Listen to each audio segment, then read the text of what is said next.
Brian Cosley, Teton County Planner / Floodplain Management. Harold Jaeger, property owner. Kirk Moore, property owner. Hannah Schultz, DNRC Outreach. Monica Conlon, hydrologist for DNRC. Doug Bruger, engineer for DNRC. Kevin Doyle with Michael Baker, we're a study contractor. Leanne Book, also with Michael Baker. John Connors with DNRC.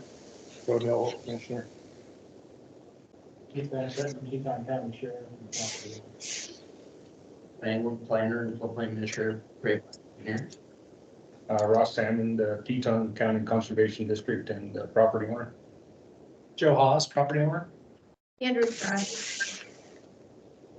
Thanks for coming. You got everything else.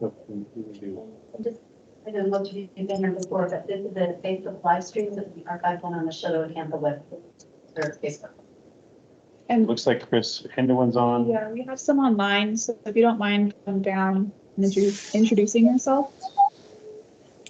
Good Hi, afternoon. everyone. Nadine Wadsworth, DNRC floodplain.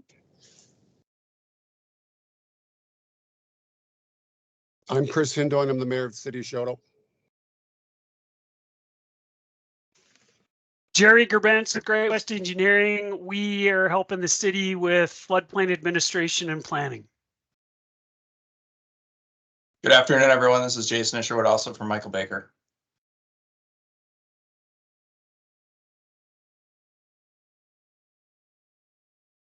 Thanks everyone for coming. So Doug, I guess I'll just turn it over to you.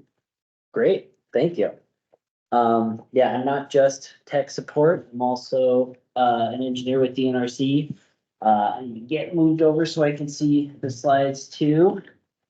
I'll be kind of moving through these slides and leading the discussion today, but we'll be hearing from some other folks as part of the presentation. And of course, we'll want to be having a conversation with everybody along the way as well. So we'll just get started.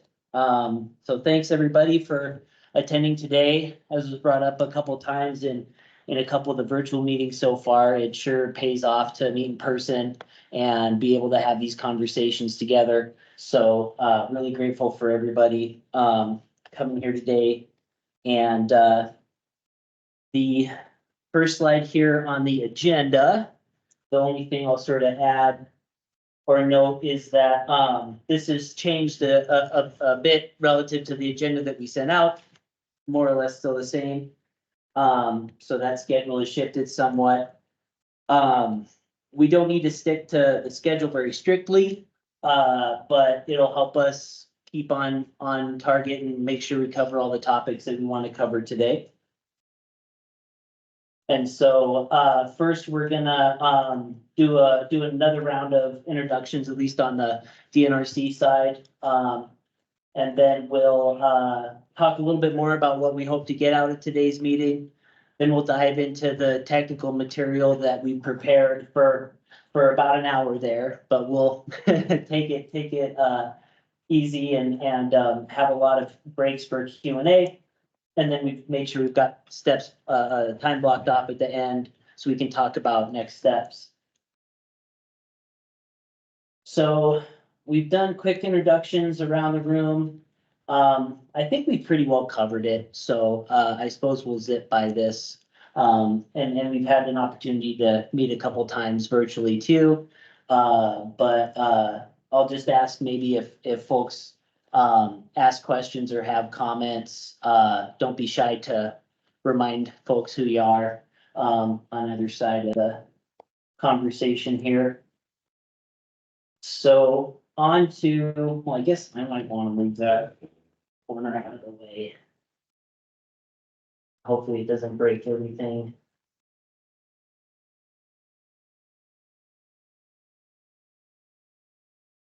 Okay. So, I mean, first of all, we put together these PowerPoint slides. That's how these meetings always go, right? That's partly, to get some things out there explicitly. It's so that these slides will be available after the fact. So we'll use these to guide the discussion. But step one, we figured, was make sure we're on the same page about why we're here. And the, first point of action is make sure the community's concerns about the flow calculations are clear. Right? And then, we'll take some time discussing that, want to go around and make sure we haven't missed anything. Then we'll be stepping into explaining the flow calculations more, how they were determined. We had to go through that pretty quick in our February meeting, so that's the bulk of what we prepared today. And then, why, I'm bringing that up is that, you'll hear us throw around the term hydrology for the flow calculations. We'll try to default to flow calculations, but that's to distinguish from hydraulics, more of a technical term, but that's more about the delineation of the maps.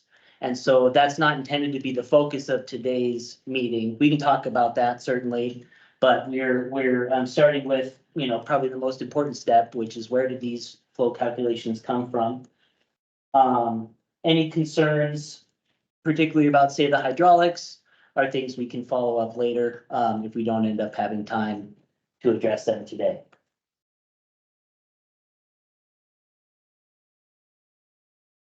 Oh. But just to get the slideshow back. If that works, I'll click it over down. Okay. And as, we are also recording the meeting, and, I think we'll make the recording available on our website, or at the very least available for download. Also saves us, cramps on taking minutes. So just FYI, slides recording, will be available later. So, we took a stab at, listing out what the community's concerns are. And I think in a nutshell, the main concern is that the flows are too high that were used to develop those maps. I added a couple of sort of details based on our conversation so far.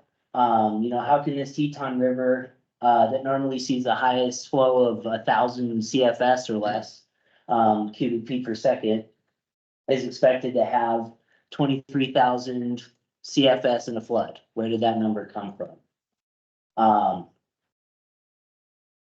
What kinds of assumptions went into to get digging a little deeper as far as summarizing the community's concerns? What kind of assumptions went into those calculations? What type of storm event fed those calculations? Are we accounting for loss to groundwater? So let me make sure. Yeah, I can go back a slide to see if have those sort of as prompts. But we thought we'd use this whiteboard up here to list off any other concerns that we didn't include on that last slide.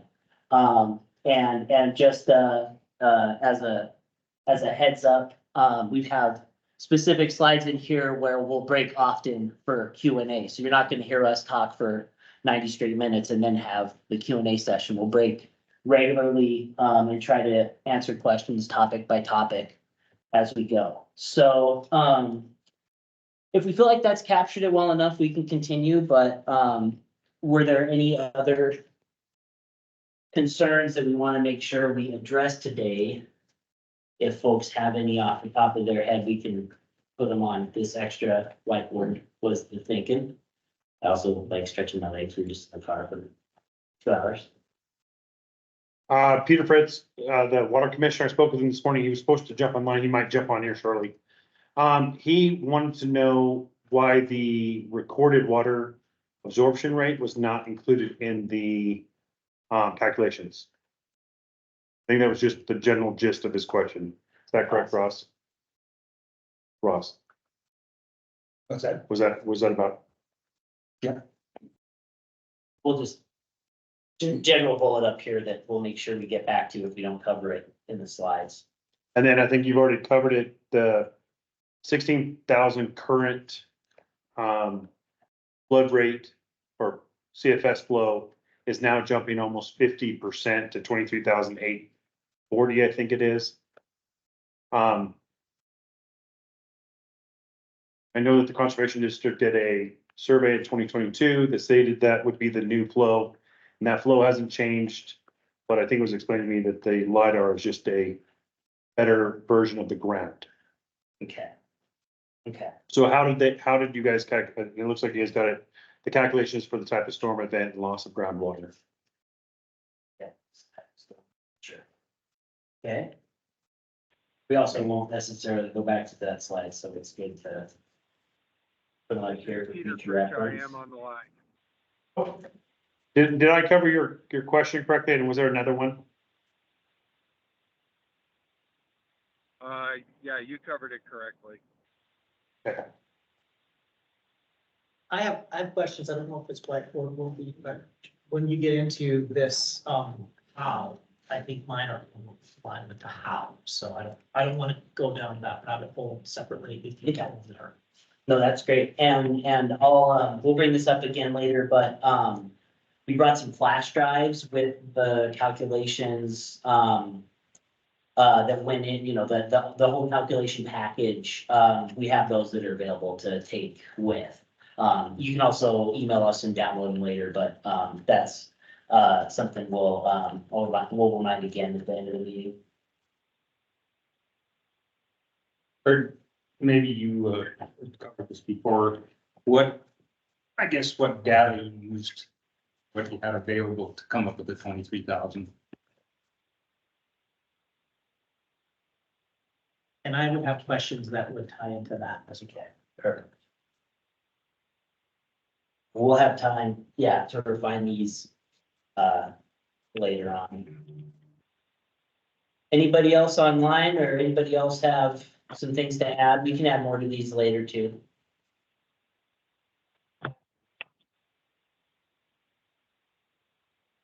All right, so thanks everybody. Put me on the spot a bit. But we should better cover as many questions as we can while we're here today. Okay. So still in kind of this overview phase, I wanted to cover again some of the background of why map flood risk, why dive into these things. I think we're all pretty well on the same page here, so I'm not gonna Actually, a question on that. oh, sure. Just again, at a high level, but so is this, who's driving this? Is this the state? Is this FEMA? And what is the nature of the relationship between you and FEMA? And well, yeah, let's start there. That's a great question. I think I've basically got that covered on the next slide. So let's start here. This is a pretty busy slide.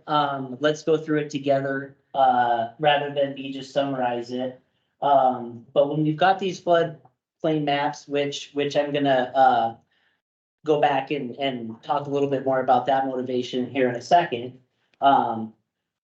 The state of Montana as, under a nationwide FEMA program that supports these mapping updates, the state of Montana directs the mapping updates to all over the state, depending on a handful of factors. Basically, the statewide, pretty much everybody's in the queue for getting a floodplain mapping update.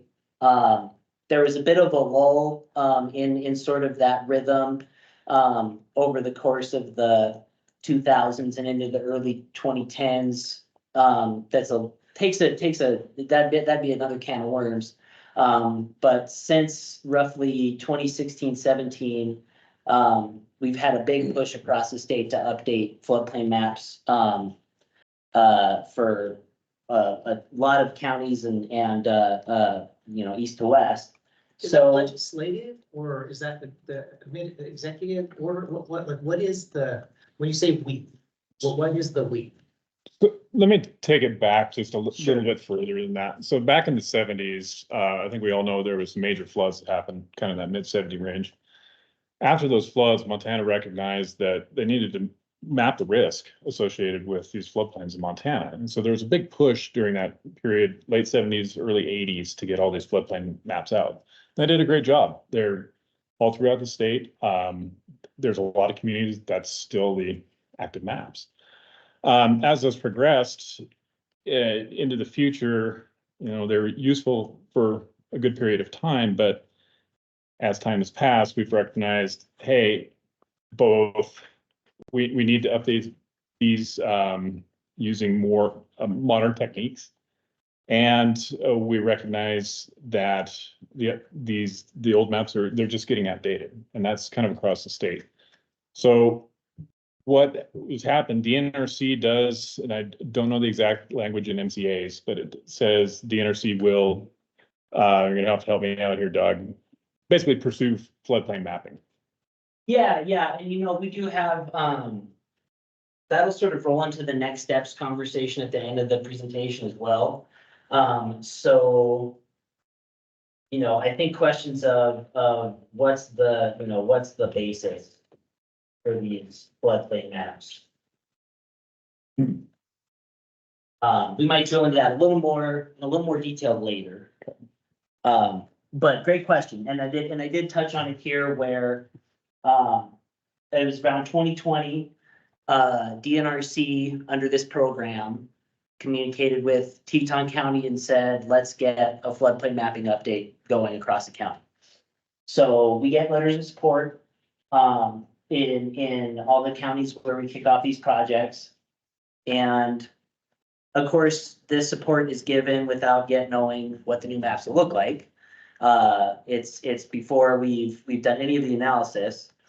And so that's kind of been the path to today. So it takes a while We to, didn't talk about FEMA though, ask, what's the relationship between FEMA and DNRC in this process? we'll get to that in a second. Okay.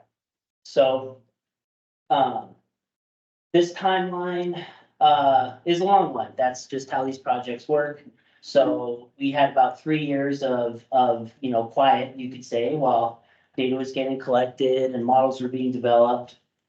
And throughout 2023, we call it draft data, just because it's got still a long way to go through the regulatory process.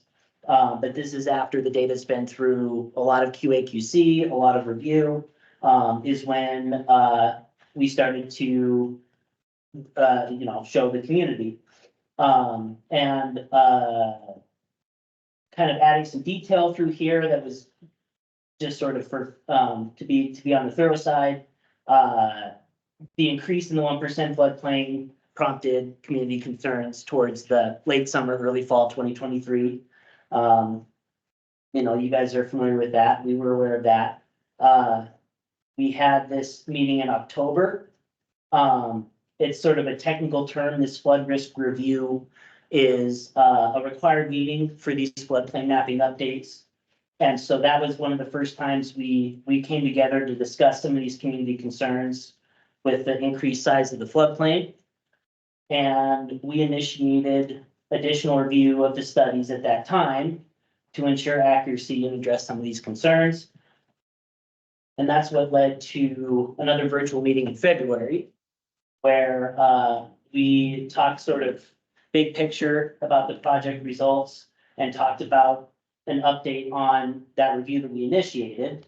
And it was at that meeting we announced that our review didn't determine that there was no change expected to the flow calculations. And then a lot of the specific concerns that we've been discussing today is sort of what prompted today's meeting. And then also using this slide to look ahead, we'll have our meeting in a month. That is an open house for property owners for discussion specific to individual properties. So that will be under the assumption that the maps are going forward. That's, let's just assuming that, then the intent of that open house is informational for individual property owners. So back to the role of the floodplain mapping, some of that timeline. And a little bit of this concept of the 100-year flood, or what we prefer to call the 1% annual chance flood, or the 1% flood. So in a big picture sense, both with Shoto and around the state, I don't think anybody disagrees with whether or not floods happen, right? So we've got some photos from the 1964 flood. You know, some personal background for me. I've never lived in a community that's experienced a 1% flood. My dad grew up in Great Falls. His dad was the press foreman for the Great Falls Tribune for many decades. He saw the 1964 flood in person, affect the neighborhoods in the west side of Great Falls there.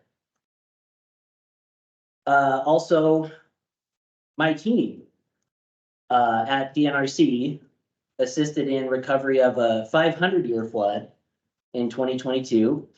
Some others at DNRC assisted in recovery of the 2011 flood.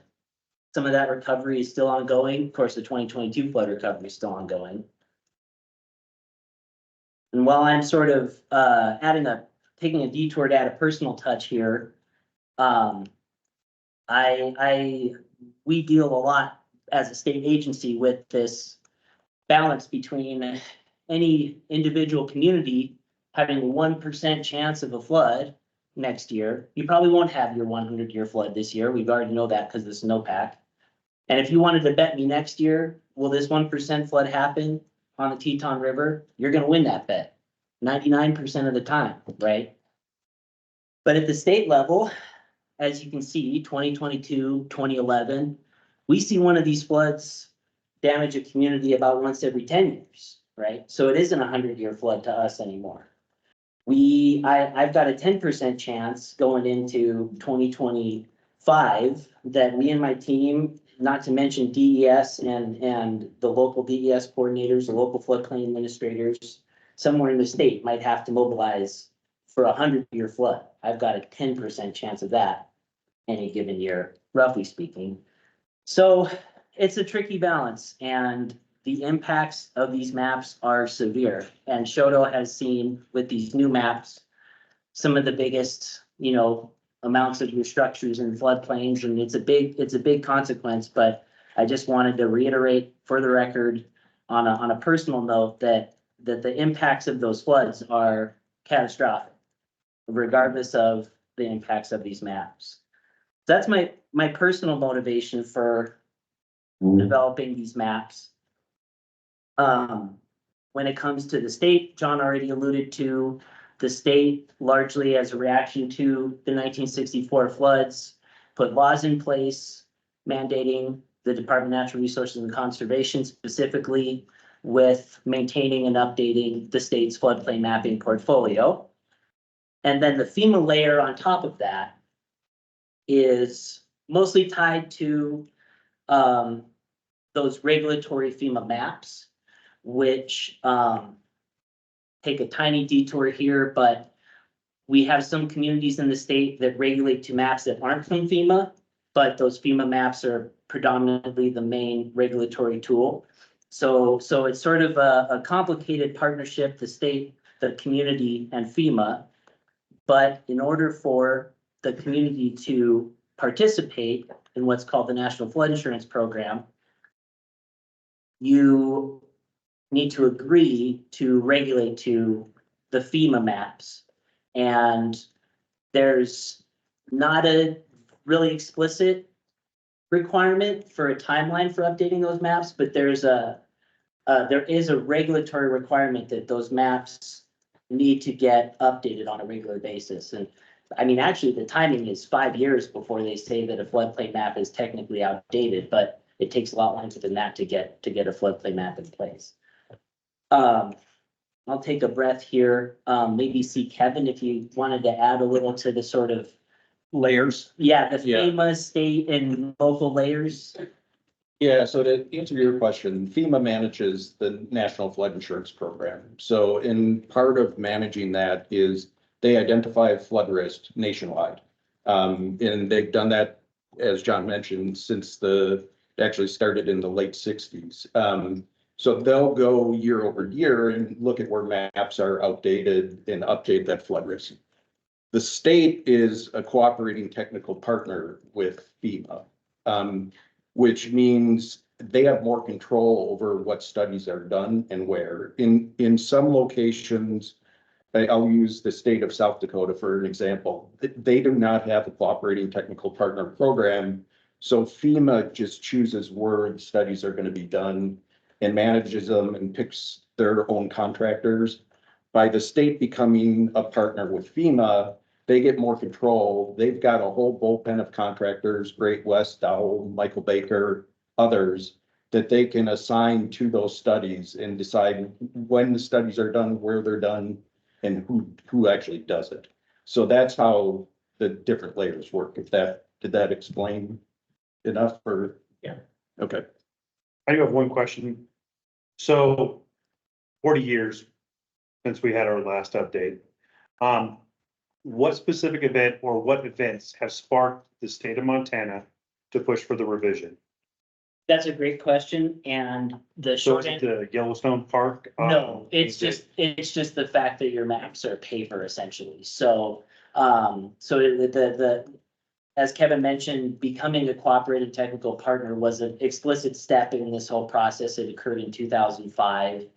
And since then, the priority has predominantly been to have communities no longer be dependent on these paper maps. So obviously in the 90s, the 80s, that was the only option. But as the technology advanced, this community won't be as familiar with the National Flood Hazard Layer, which is a website you can go to.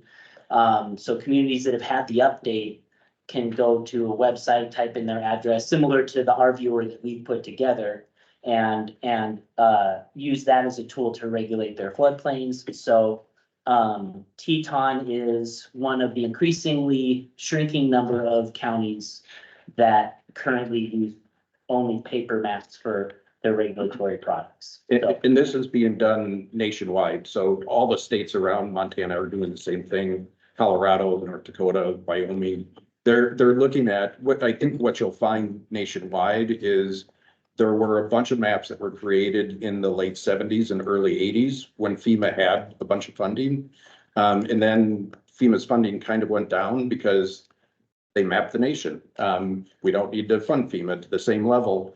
And so those maps went unupdated for a long period of time. And then FEMA got increased level of funding in the early 2000s to start to modernize the program and develop digital flood data and restudy areas that haven't been studied in 30 or 40 years. So one of the questions going to come up, or I'd like to ask this question because I know this is going to come up down the road. So you mentioned 5 years. So now that we have this new LiDAR data, are we looking at the state of Montana pushing for revised NFIP mapping to FEMA every 5 years? Because we can actually do it much faster now, correct? no, yeah, that's a bit of an inside baseball number that was confusing for me to throw out. But FEMA has a tool that they use to report to Congress, and 5 years is the timeline that they use to say, you know, within 5 years, they look at Teton County's maps and say, those maps are good, nobody needs to touch them. At the 5-year mark, they just sort of automatically get toggled to ready for a restudy, but in practice, I really see this as another big push of mapping, both nationwide and within Montana. More than likely, the next mapping updates at this scale will be in another couple of decades from now. And it won't be at something like a 5-year scale. Okay. When you say a big push, I don't know of anybody around Show or Teton County that has asked for this study. So who's pushing? That's a good point. It's we don't know if we need it. Things change as we go. They're building a new highway up here now. That new highway is going to have some effect on the high water in Show. Is that taken into consideration? And I took pictures this morning of Teton. There's no channel. I mean, you gotta have a channel to put this water to go someplace. And there's been not much done about it. There's places where there just basically is none. That, what you guys are talking about is the problem. The cause is up above us. That's what's causing this to happen. In the matter that it is. I've worked with them on Spring Creek. Tried to get it cleaned out to where it can take some water to get rid of it.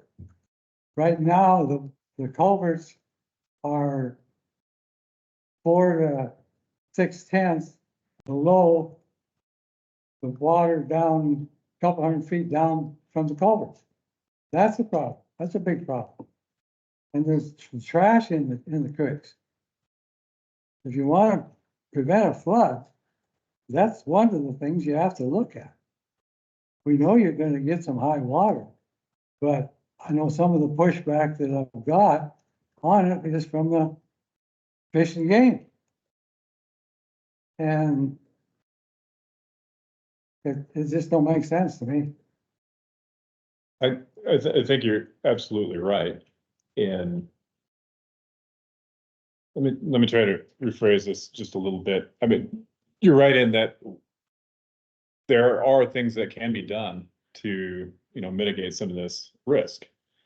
And what this whole project is to identify that risk. And to know what areas are vulnerable, what areas could, where work could be done to help alleviate some of this. But until the problem is known, or until you can measure that problem, where do you put that? I mean, which culvert might it be? Is it better to look at doing something on this piece of creek? So this is the first step in that process. And unfortunately, yeah, it's a long process and there's a lot of hurdles to try to get some stuff done. But if we know what it is, then you can start those conversations with folks, whether it be FWP, MDT, local groups, whatever, but you have this in place. Say, yeah, this is our problem. How can we fix it? What's going to be the best use for money?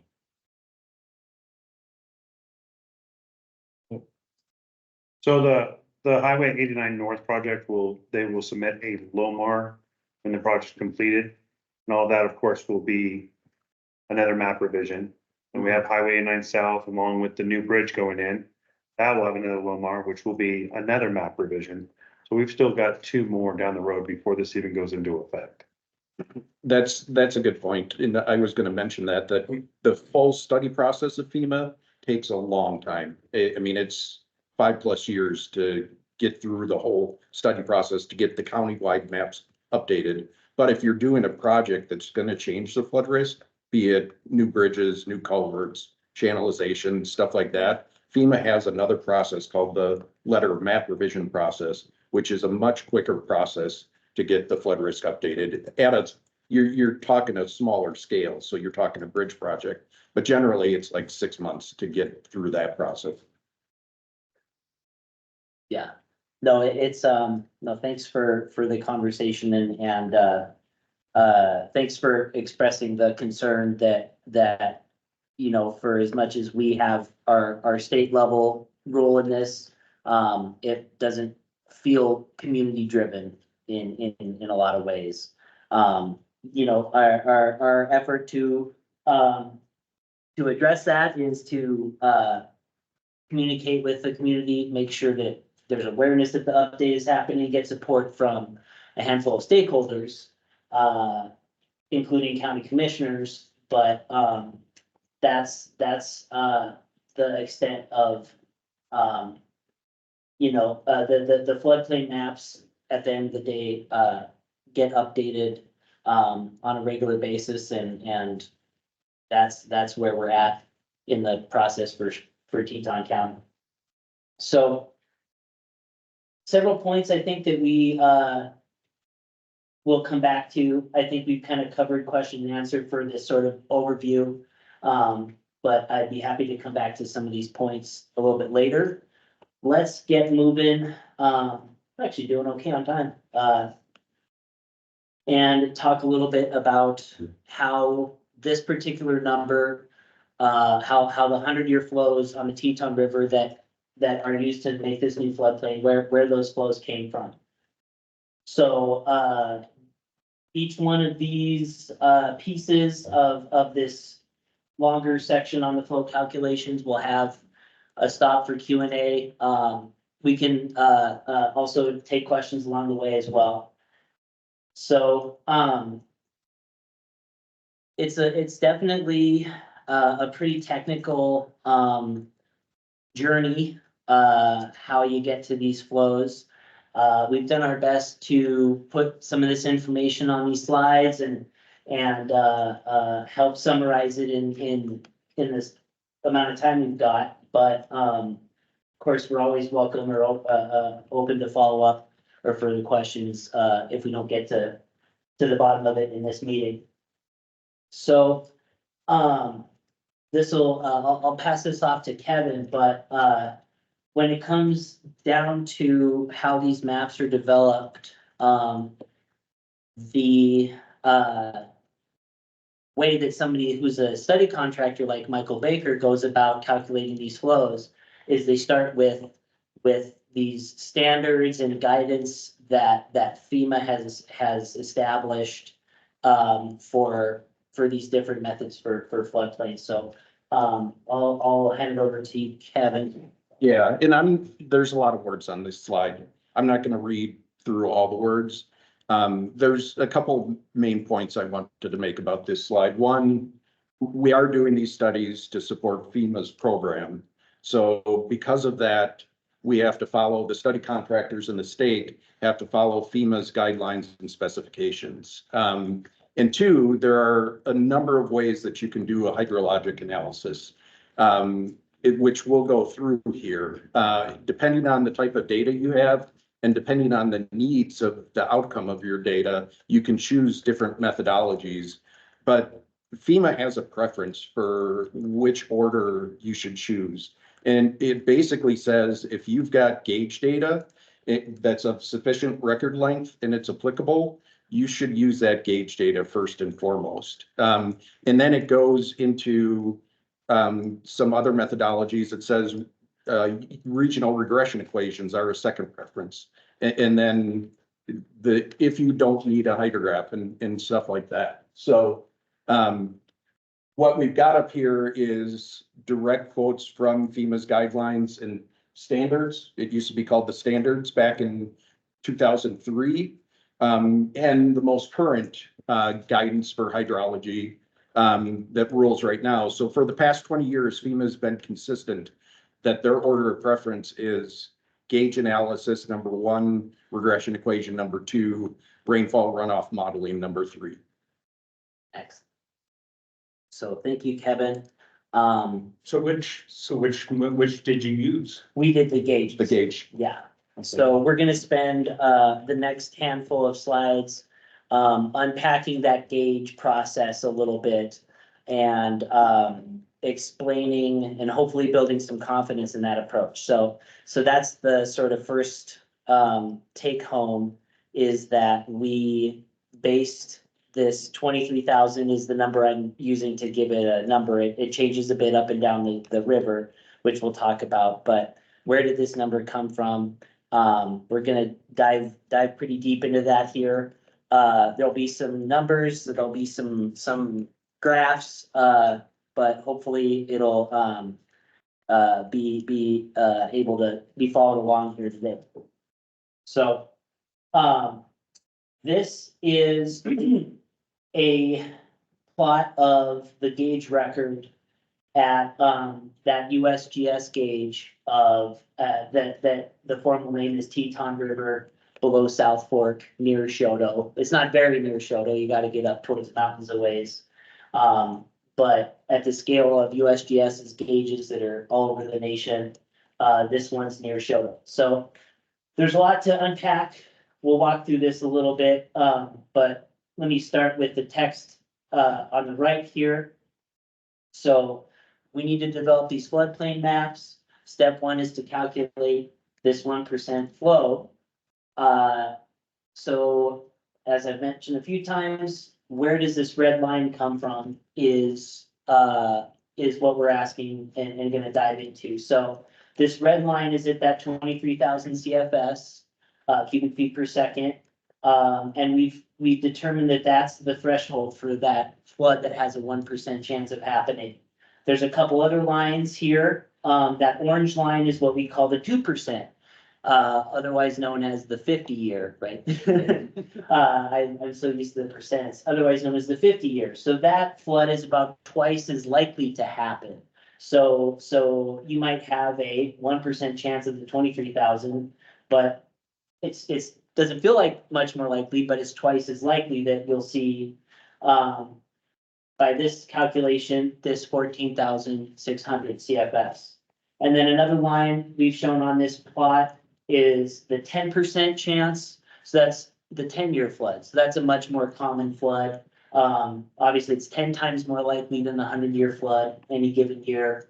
And that's a pretty low value, actually. I talked about how normally the river is 1,000 CFS or less. So it'd be a once in a 10-year sort of event to have a 4,600 CFS 4,620 event on the Teton River. So, diving deeper into this plot, we've got each year on the bottom is one of these bars in the bar chart, and then on the y-axis here is the corresponding flow.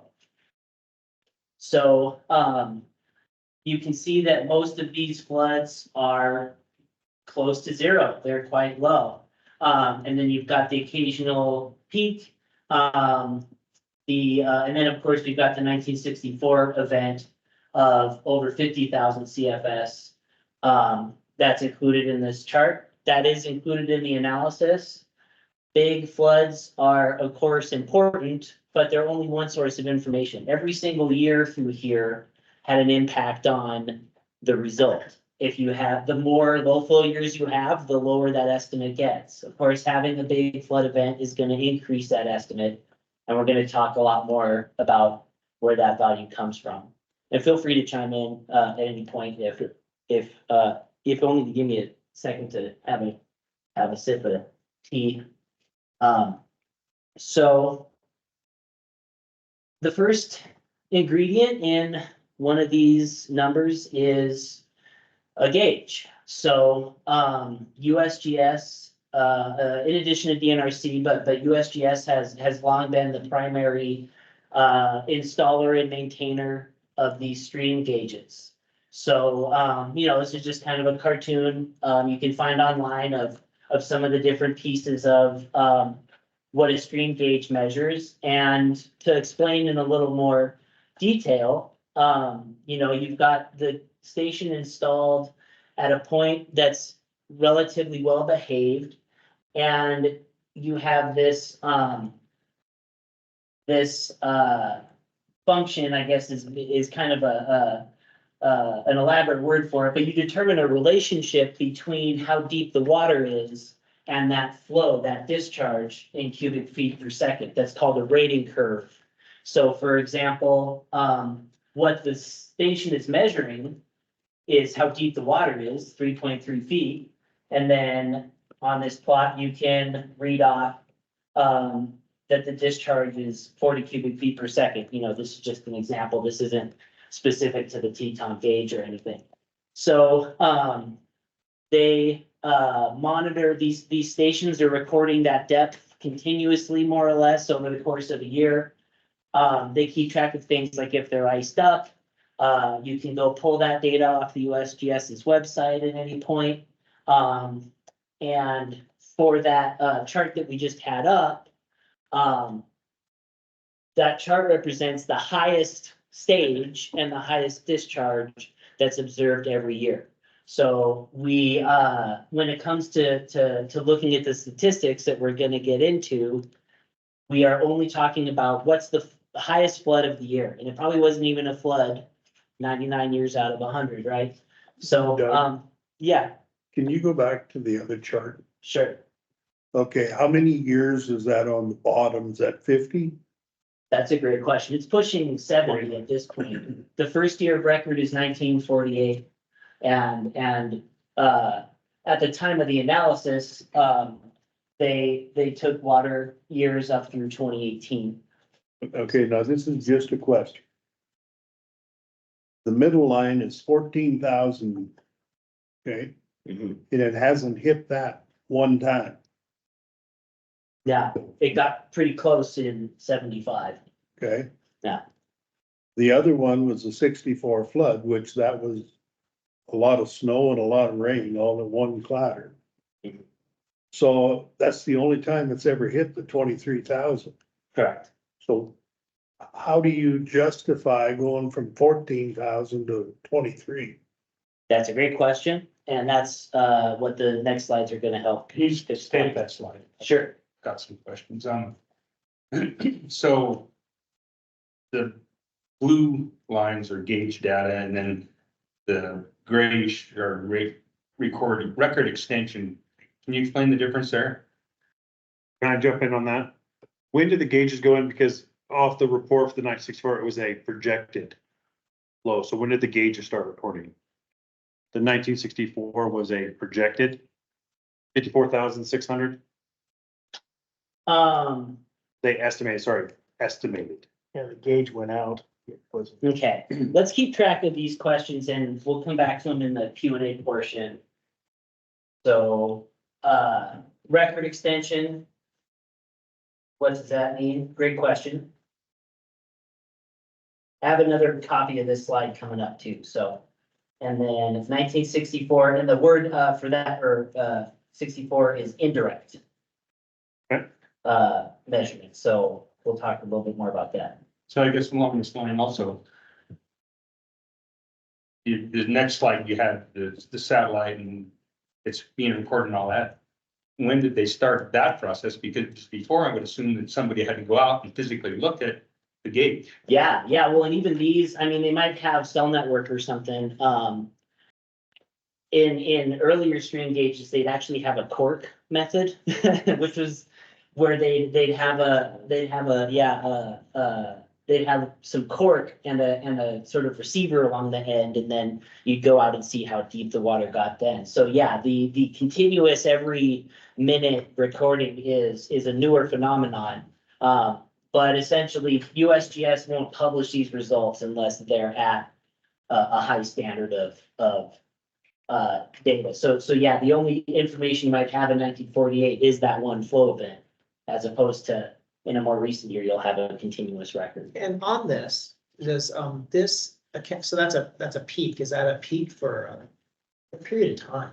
I mean, is that instantaneous peak? Is that a 1 day peak at 20? I mean, I would think of it as a 1 day peak in most cases. is that how your model accounts for that? Like, is it? Okay, yeah. I mean, 'cause there's a big difference, obviously, if you peak at midnight at some number and then 6 hours later, it's half that.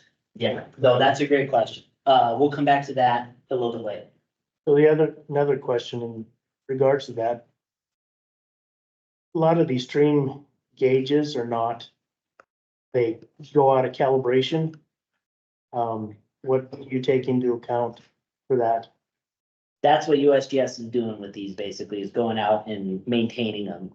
So that costs on the order of. But I realize that, but they're not calibrating them every day. They're about every year or two. So. But during the course of a season, a year, they can go out of calibration. Well, that's the important thing there is choosing the right site. And that's one of the challenges where USGS doesn't have these gauges every mile up and down the stream. They pick sites that have a lot of hard rock bed or otherwise are a lot more stable. So They'll generally go out after large flood events too and resurvey it to confirm that their rating curve is still accurate. Yeah. They go out after every large storm, and they also do about every 6 weeks. They're taking measurements to make sure that their rating curves are up to So just some clarification, I want to go back to Ross's question on the record extension. Is that something that we're gonna talk about? Because I see a whole lot of gray there, so I want to understand like how that comes about and where that. Well, let's get, so I have, A whole lot of gray. that slide again here in about 5 slides. So let's step through the basics of where this 100-year flood comes from, and then we can dive into the actual data that went into this analysis. Okay, so to understand this idea that we have a gauge record and we're gonna calculate the 1% chance flood, let's use a simple example, the distribution of people's height that isn't dependent on some of these other complicated factors like with a river. So a statistical question you might ask about people's heights is, what are the chances that some random crowd of people, a concert or at the airport or whatever, what are the chances that someone is over 6'6" in that crowd? So you just make a guess, 10%, that seems pretty high, right? Spoiler alert, as the kids say, it's about 1% is the chance that you'll have in a crowd of 100 people or so, someone over 6'6". You might know a guy that's over 6'6", and you say, I invite him down, and then that's 100% chance, right? So, in order to answer that question about just a hypothetical crowd of people, you need to start by collecting data on the distribution of how tall people are. So folks may have heard of the normal distribution before. And I'll try to not dwell on it too long, but and this was just a sample image I grabbed online. But if you measured the height of 5 people, 10 people, the whole town of Shoto, you'll probably have an average height of maybe around 5'8" or so if you're sticking to adults. And then as you get further away from that average, people, the heights get less and less likely. So if you've got this average height of, like I said, 5'6", 5'8", the number of people who are in these height ranges is going to get smaller and smaller as you get taller and taller. So you need to start with collecting that data, but in order to answer statistical questions, what if you didn't see somebody over 6'6" in your sample, right? You can still use something like this bell curve to go and pluck that probability off of this function, even if you don't have an observation of somebody over 6'6". So that's the basic idea behind predicting an extreme outlier event. The other thing, using this kind of simpler normal distribution as an example, is that shape of that function in the height example is going to depend on where you go measure those heights, right? Depends on the crowd that you measure. And if you're predicting the heights of people showing up to a Taylor Swift concert versus a Toby Keith concert, probably going to have shorter people showing up for Taylor Swift, right? So this normal distribution is a function with all these Greek letters and things, but there's really only 2 features to the shape of this function: the average, where that peak is, and then how wide it is.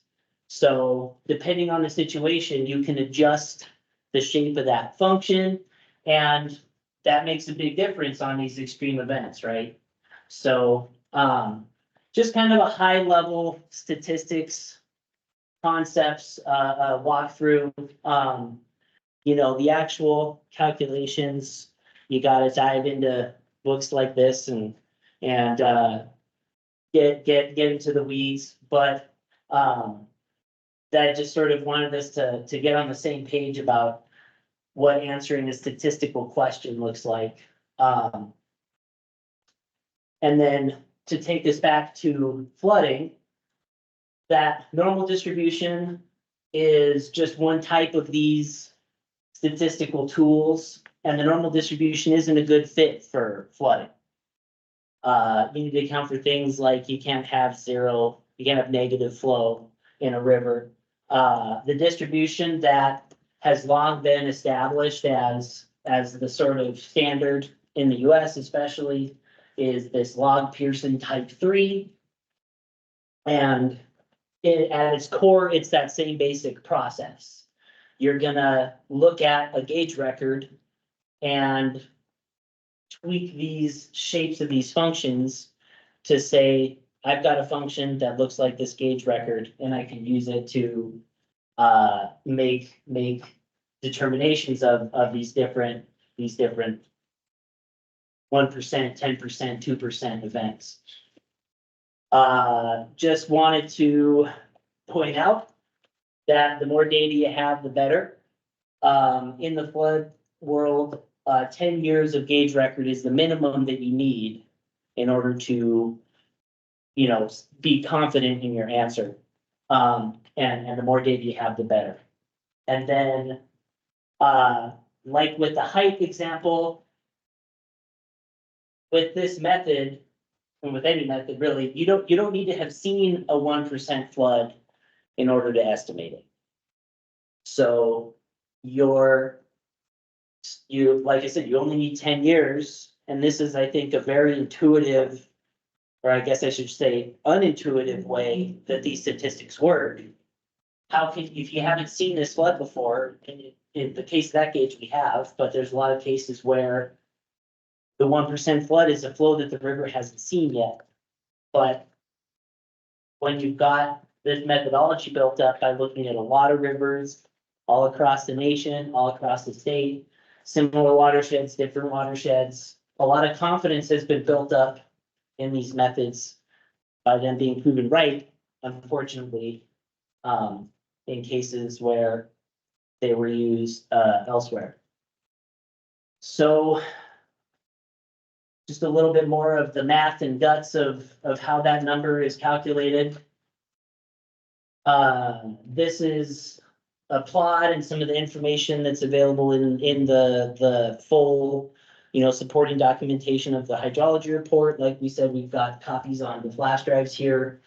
But kind of stepping through my bullet points after fitting the distribution to the data, we extract the discharge for the given probability. This is the series of flows at that gauge. And we've kind of flattened out the distribution. I won't get too much into the weeds there. But a couple other key points is so you do this at a gauge site. I said this is the gauge way upstream of town. And so there is a limit to how far upstream and downstream that you can sort of transfer this result, and you scale it based on drainage areas. So I kind of put quotes around distance. So this result can only be used at the gauge site or at a specific distance up and downstream, but that distance isn't about river miles. It's more about the upstream and downstream, or it's more about how much the drainage area has changed relative to that gauge site. So each of these calculations are available for review, and are part of the study material. And when it comes to calculating that 23,000 CFS, it was with these statistical methods being complicated and needing a lot of review and a lot of double checking. We have USGS calculates it originally. We have, in this case, Michael Baker review those calculations, fold them into the rest of the floodplain study, which we'll talk about more in a second. DNRC is reviewing that along the way. FEMA is reviewing that along the way.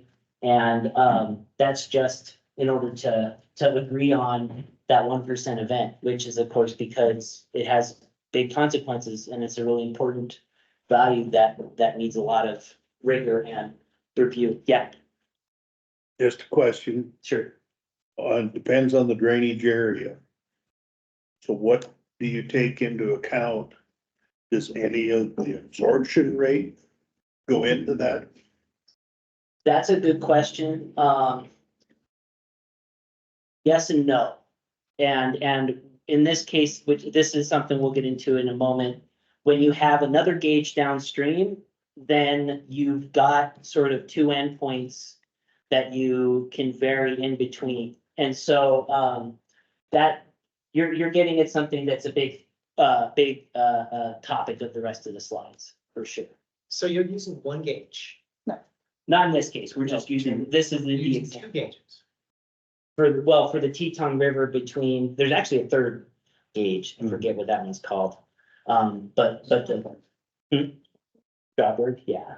And then, but yeah, for as far as focusing in on the Teton River through Shoto, you've got the Dutton gauge downstream and then this gauge upstream. That are only these fixed points.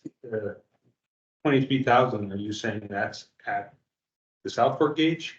Yeah, that's only at the South Fork gauge. And then we touched base on this in the February meeting a little bit, but the Dutton gauge, even though the drainage area has increased a lot by that gauge, the 1% estimate doesn't increase a whole lot. And that is essentially the way that you account for all of these factors between the two gauges.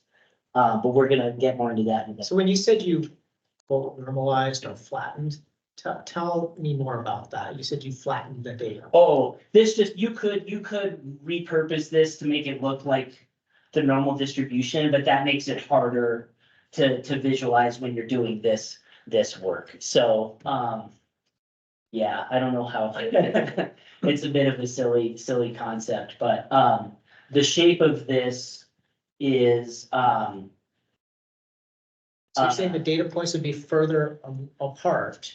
no, this is about this x-axis, so that first, those normal distributions that are a little bit more intuitive, it gets lower and lower, rarer and rarer as you get further out.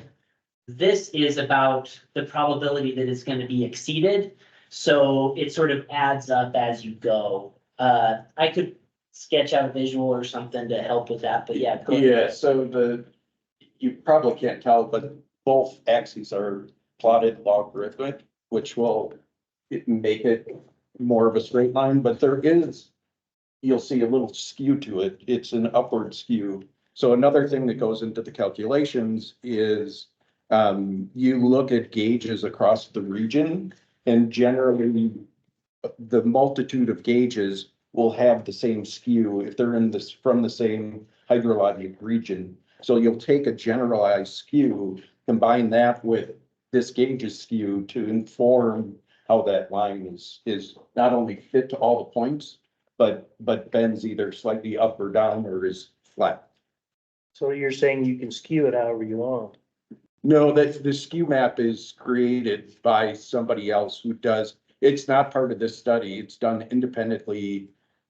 So there are skew maps of Montana that if you're gonna do this analysis, you use, and the USGS develops those skew maps. Yeah, it's not skew, it's not the sort of more general definition of the term skew.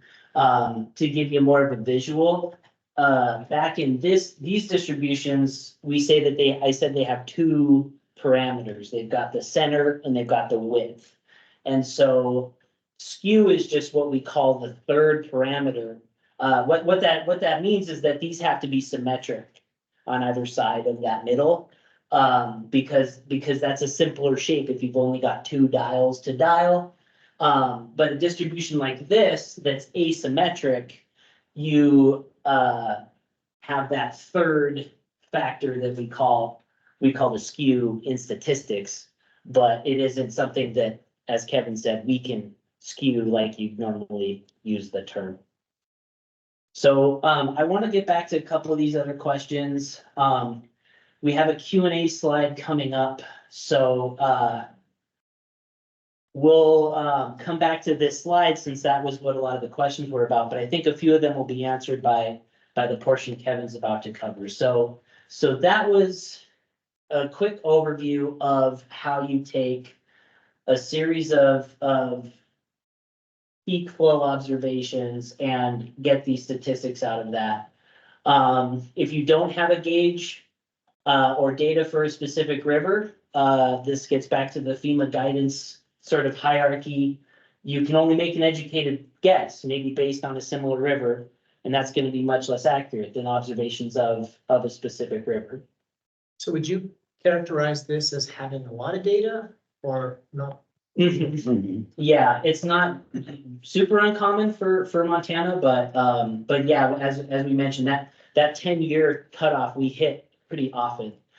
We've only got 11 years of data, 12 years of data, and those are important factors in the rest of the analysis. So this is a pretty a really large gauge record as far as these things go.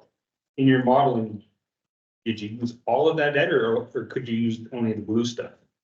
You do use all of it, yeah, and that'll be part of that record extension, which we'll talk about in a second.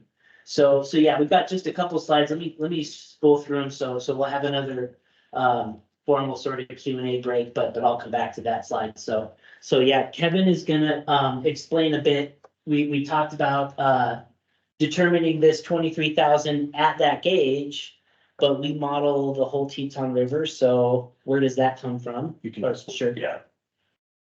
Yeah, so Doug had mentioned that the USGS actually did the flood frequency analysis at all the gauges. And then after they did it, it went through review from the state, from FEMA. We reviewed it, Dowell Engineering reviewed it. Once we all felt comfortable that it was done correctly, then Michael Baker took over the study to develop discharges for areas that didn't have gauges or weren't immediately adjacent to gauges. So if we're talking the reach of the Teton River through Shoto, what we did is we looked at both the Dutton gauge, which is downstream, and the South Fork gauge, which is upstream. And everywhere there was a major tributary that came in, we put a flow node upstream of that tributary because the drainage area changes. And the USGS has developed an equation, which is shown here. It's actually, it looks like a very complicated equation, but it's easier than it actually looks, or it's not as menacing as it looks, but it's essentially looks at the ratio of drainage area at that gauge or at both gauges versus the drainage area at the flow node. So what we did, if you flip, is we actually created 15 additional flow node locations moving upstream from that Dutton gauge. So you can see the Dutton gauge, the 100 years in blue was almost 27,000 CFS. And as you work up the watershed, it decreases down to that 23,000 CFS at the South Fork gauge. So we're not applying that larger watershed Dutton gauge for the entire Teton River. We're ramping down that discharge as we go upstream. So I have another question. Sure. Because Deep Creek comes into the Teton, but it's south of town. Yeah. What's the volume there? I think if I remember right, it's 9,000. We could take a look. We created a online map where, like, when we're done doing the formal presentation, we can look at details like that. We can pull it up, but I don't have that. But I mean, that's gonna skew the number at that. Yeah, so let me maybe sketch a quick line here that I think will help. So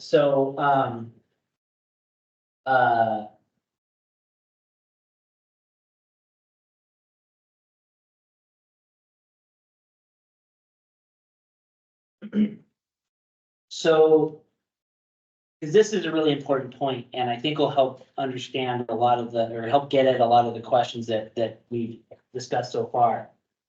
So now that we've got these two gauges to think about, we've got the Dutton, we've got the South Fork.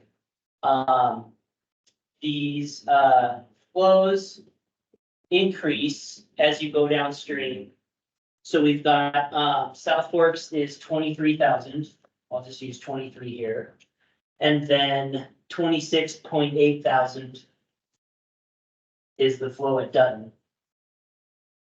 So, and then the drainage area, you know, this is there's a lot of small numbers on this table, 110. is 110 at 23 square miles. And then 1,200. Dutton is 1,200. Mhm. Wow. Yeah, not to, that's a huge change. 1,200 square miles, which if this was any sort of to scale, it would be, okay, I'm gonna do one more quick chart here too, river miles.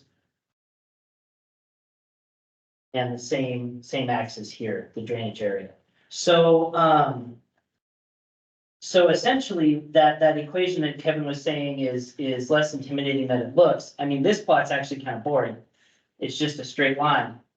As, the drainage area increases between these two fixed points, you need to, calculate these things called flow nodes.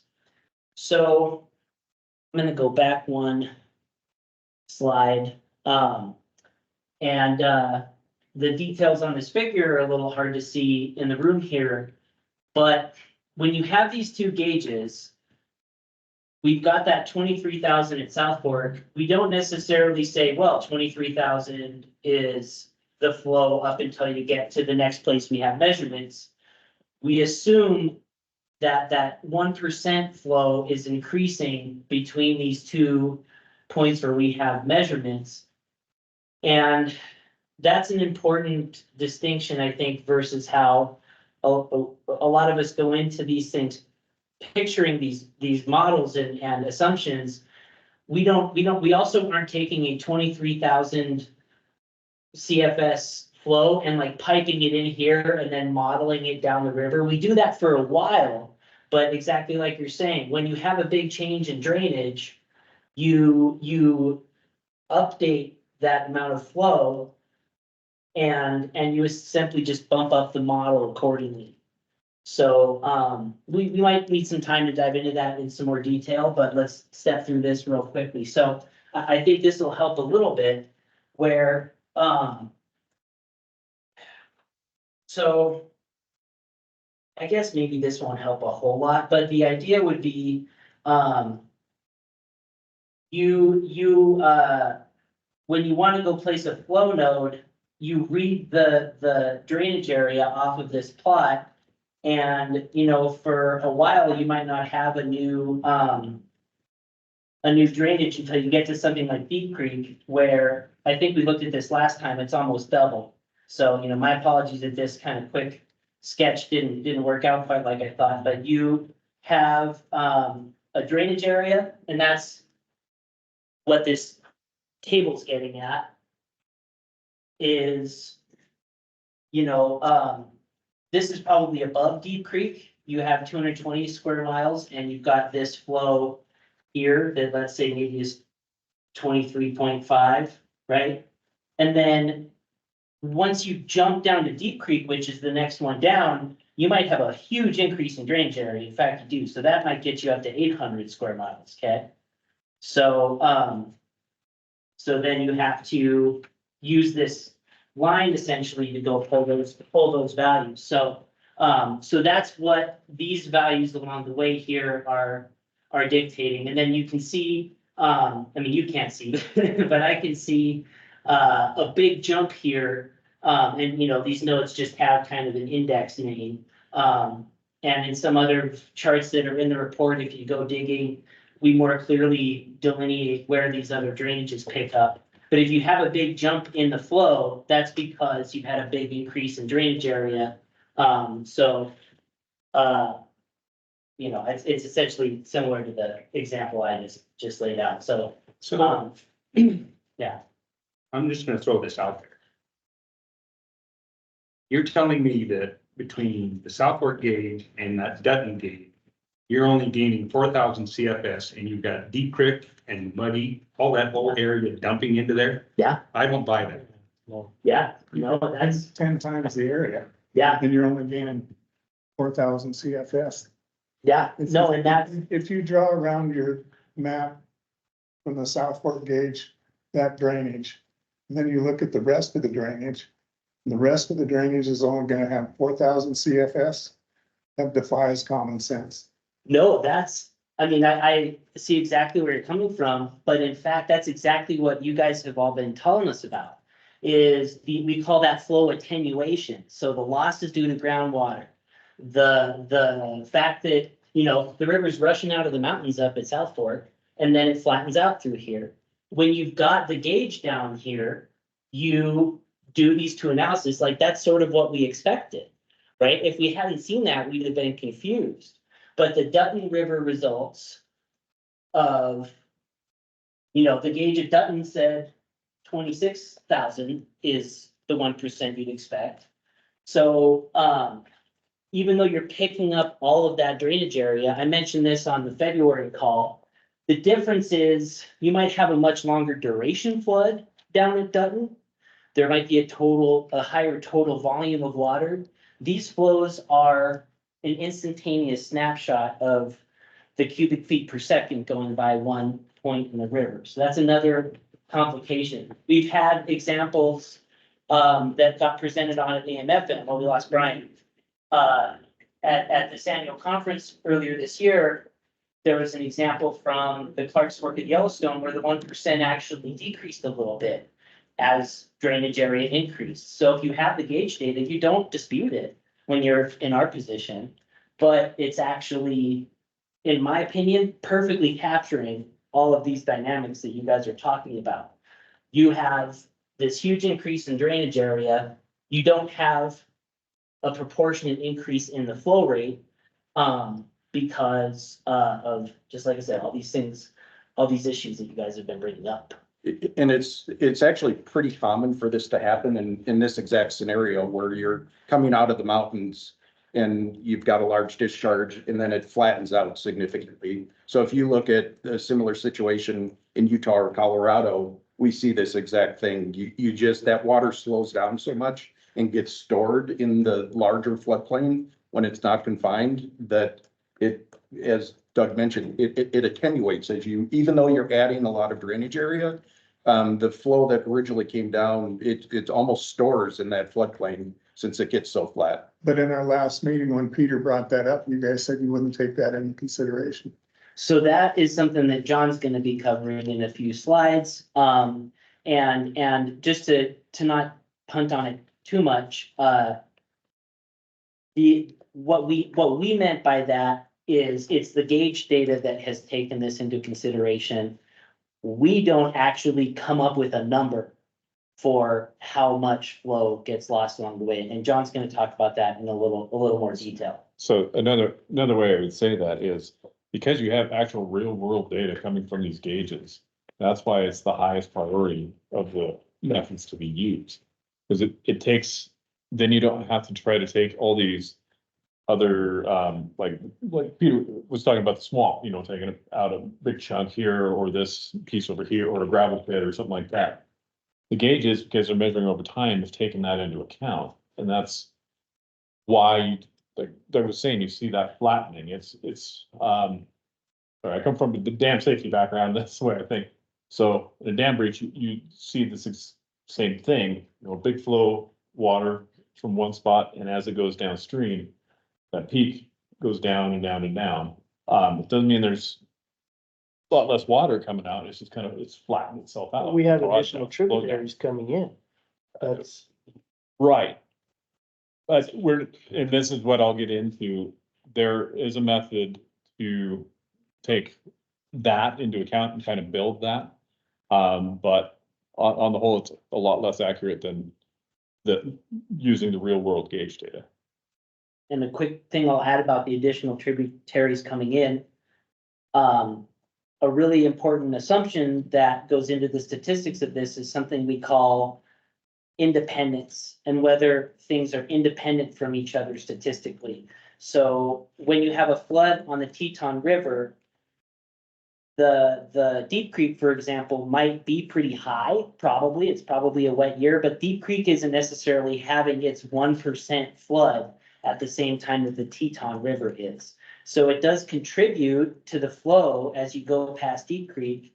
But other than some rare exceptions where two watersheds are side by side and experiencing the same weather patterns and likely flooding at the same time, you don't assume that every single tributary along the Teton River is contributing its 1% flood as you pick up that extra drainage. So, and all of that nuance is really hard to account for if you don't have this gauge data. But when you have this gauge data, it gives you all the information you need about the dynamics as you go from that South Fork gauge to the Dutton gauge. But if Yeah. you're taking that into consideration, in my mind, the flood risk in Shota would be something less than the South Fork gauge number, because it's 20 miles downstream. It's the same argument in my mind. Well, it does, I mean, essentially what you're accounting for is those small drainages are gonna contribute some. And so if the Dutton gauge had showed something like that, or if we had an extra gauge that we could have plopped right by Shoto and it showed a decrease in the 100-year, then I would agree. But from my point of view, having done a lot of these types of analyses, the flow is pretty flat. So I think this 89.2 of 23.8 is the actual flow in the model through Shoto. So that's only 800 more CFS. So essentially you're right.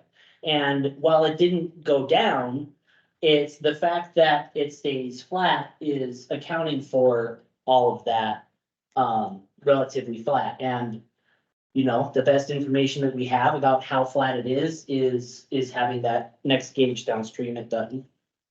But just to be clear, all of that discussion is derived from picking two endpoints. And those endpoints are contrived or calculated. So Yes. yeah, they're not, that 23,000 is not measured, that 26,000 is not measured. That's not measured. No, the 23, no, those are contrived. They're created Yes, with your models. yes. And then everything else is backed into from those 2 points. Yeah, Pretty yeah, much it's those numbers. What you just walked me through is these nodes, and the nodes, then you put them in there, you do some stream flow measurements.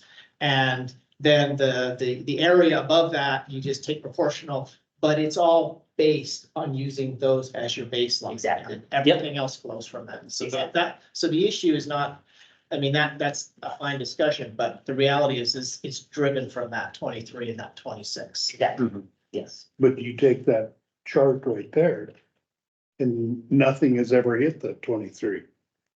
Well, except for 1964. Well, yeah, but that's 70 We're gonna years talk ago. about that, right? Well, Basically, so I wanted to come back to this and talk about a couple of those points. But yeah, go ahead. I'm saying. basically you've thrown the chart out and you've mathematically created your own CFS. Basically. Well, I mean, if we didn't have this data, we wouldn't have used this approach either. We'd probably use something more like what John's gonna talk about, but let's talk a little bit more. So yeah, I mean, as far as the best we can explain today, this is how those numbers are determined. And I wanted to touch on a couple of the things. We're actually doing pretty good on time. So let's go through the questions that we've hunted on. So, we were asked about the record extension. So that is a relatively recent sort of additional sophistication to this method.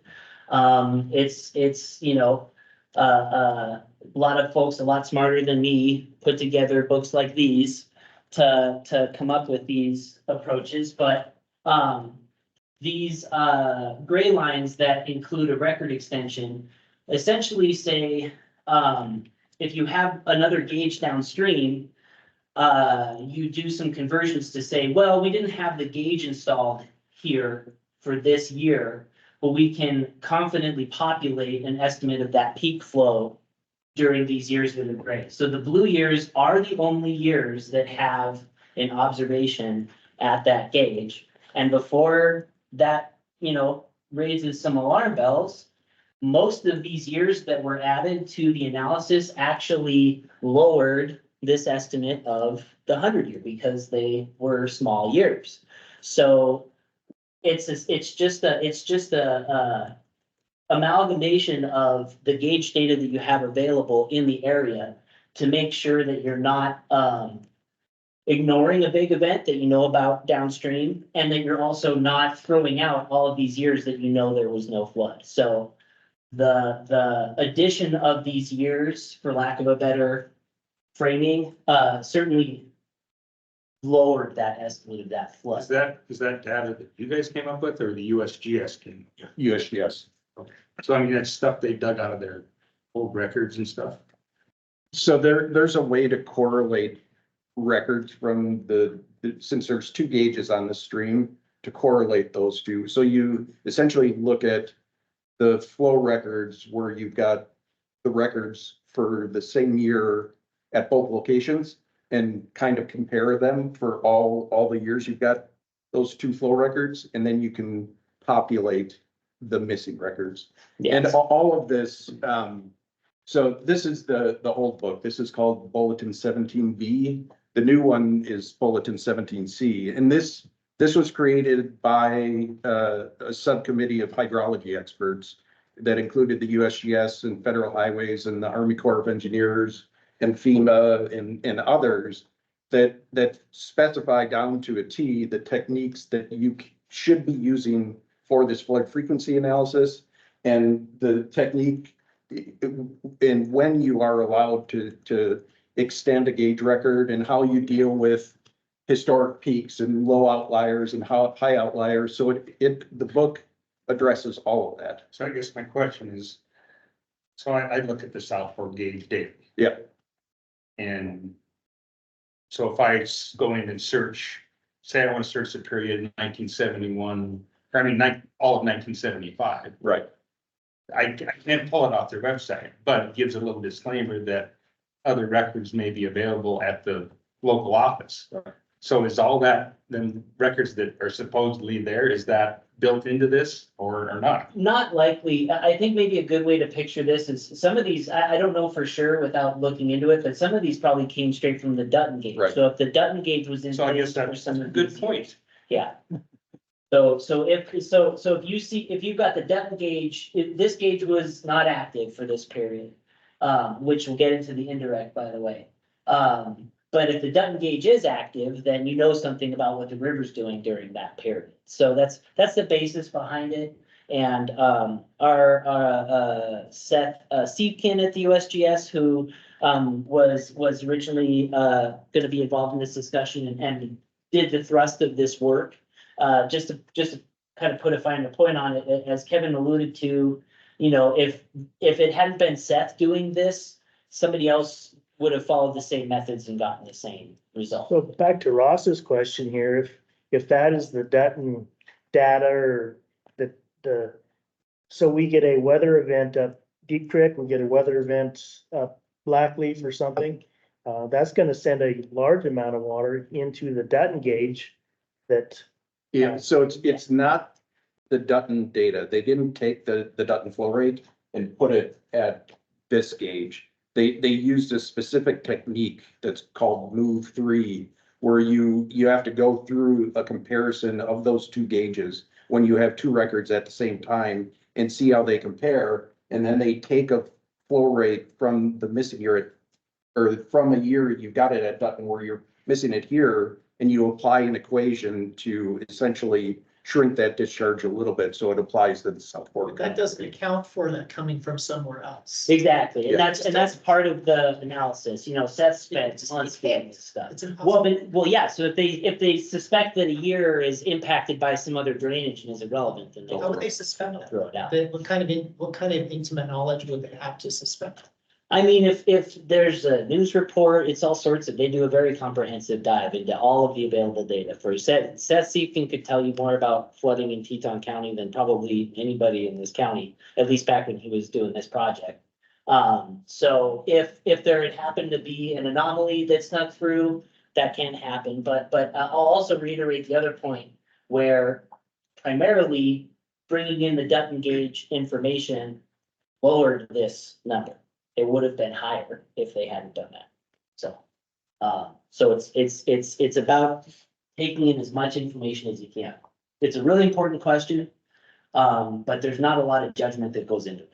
So do you also take into consideration, the weather changing in weather? That's a great question. If we knew more about how the weather is going to change, we would. But because we can't be very confident in that, we only look backwards at the data that's happened. And so, so it's not really something that's feasible to do, the change in weather patterns. And you just sort of assume that you don't know enough about the weather in the future to tune the results according to different weather patterns. And as we saw, even if, big snowpack years aren't as common anymore, things like what happened in 2022 may be getting more likely. There's all these different forces at play. Sorry, it's a long conversation. So those gray numbers are all extrapolated numbers from the Dutton. Not necessarily just from the Dutton gauge, but they're part of this record extension method, yes. And they're extrapolated. Yeah. Just like you said, put fed through an equation and you get a number. So, real quick, we'll talk about indirect methods. So this big spike in the data, that's a really important result, and we have followed up both as part of this analysis originally and as part of the additional deep dive since last fall. How confident does USGS have any reason to worry, I guess you could say, about this indirect measurement? So what an indirect flow rate entails, just like was brought up earlier, sometimes you have a big flood, it blows that gauge right out. So what USGS has done for every major flood and are still doing across the state is they go out as soon as they can after the flood and they take the survey, take the dimensions, they see a high water mark, and they determine the flow that went through there through what we call an indirect method. It's kind of a misnomer because it's very direct. They're actually going out to the site and getting a look at the extent of the flooding. So, so that's where this line is blue all of a sudden in a sea of gray. They didn't have the funding or means to maintain this gauge through this period. And as you can see, there wasn't another very big flood in that period either, except this one where they went out and determined that flow number. So just kind of stepping through the questions there.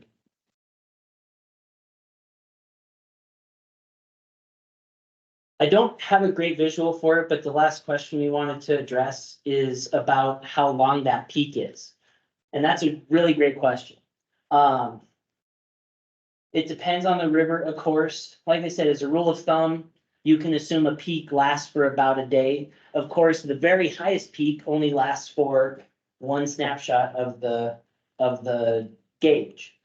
But when you look at a typical spring flood hydrograph, for example, those peaks usually span 1 or 3 days, which isn't very long, but it's long enough to assume that the river is flowing at that rate long enough to sort of equilibrate and we in our model of how the mapping goes, we keep the model at that flow rate constantly. We don't attenuate the flow in the model. We keep it steady. So which is conservative. Unquestionably, yes. It's a conservative assumption, but it's not overly conservative if you assume those peaks last a few days, which they usually do, and you don't have any information to assume how short that peak was. If you're going to try and say, well, this is too conservative, we need to model a shorter flood, we need to show some attenuation. That isn't something, when you're developing these floodplain maps, that you have enough information to justify doing, as much as objectively taking a peak flow and just assuming that it's constant over the span of your model is the most conservative assumption in that regard. It's not overly conservative from, an understanding of how these floods tend to behave. I don't know if you want to add some things to that, Kevin, or. I think you explained it about as well as you could. So I guess I'm not sure I agree that data is not available. I mean, I think you can look at USGS, those tree flows, say by the hour. And you could see pretty significant, I mean, that data is readily available. You could go right now. So I guess how come we're taking, since we're focused on, on one hand, we're focused on, oh, we have to, we're using all these methods, best available information, blah, blah, blah. And yet information, I don't know how far back it goes, but I've looked at it back to, 2010. And it does show the hourly rates, and it does show that these things aren't lasting for days, they're lasting for hours. So how come that isn't accounted for? Because that has a big implication. When you're saying, if I say the data is suggesting, the data that you're just telling me is golden, if the data is suggesting it lasts for 4 hours, but we have to take a 3-day approach, I'm not sure I agree with that. Why is that? I mean, I think that's a fair point. I think we'll maybe talk a little bit more about that in the sort of next steps period. So I've got a note to go back. Peter's trying to jump in and bring in another point. Hello, can everybody hear me? Yep. Great. So I'm Peter Fritsch. I'm the Teton River Water Commissioner. I am the person who brought up the stream loss issue between the South Fork gauge and the town of Shoto. I guess I've been listening to the discussion. I've been on the road here through Helena. I'm going to lose cell service if I go any further, so I'm sitting and listening. And my question is, number one, have you guys read the Teton River Water Study conducted by Aaron Fiaschetti and Eric, I forget his name. It was about a 10-year, 12-year long study of stream flow dynamics between the mountains and Shoto. And in my estimation, documented pretty clearly a significant amount of loss into the groundwater aquifer in a normal year. Just to give you an example, in a normal year with 70, let's say, most of our work is low water, not high water. So, again, we'd be in the position of extrapolating, but 70, 80 CFS at the South Fork gauge will completely disappear into the ground before it gets to town. And possibly with slightly less flows might disappear into the ground more than once. And with that clear documentation of stream loss, which one has to assume extrapolates into what's being referred to as the swamp below or south of the river channel, which is where during the two recently observed floods in 2018 and 2019,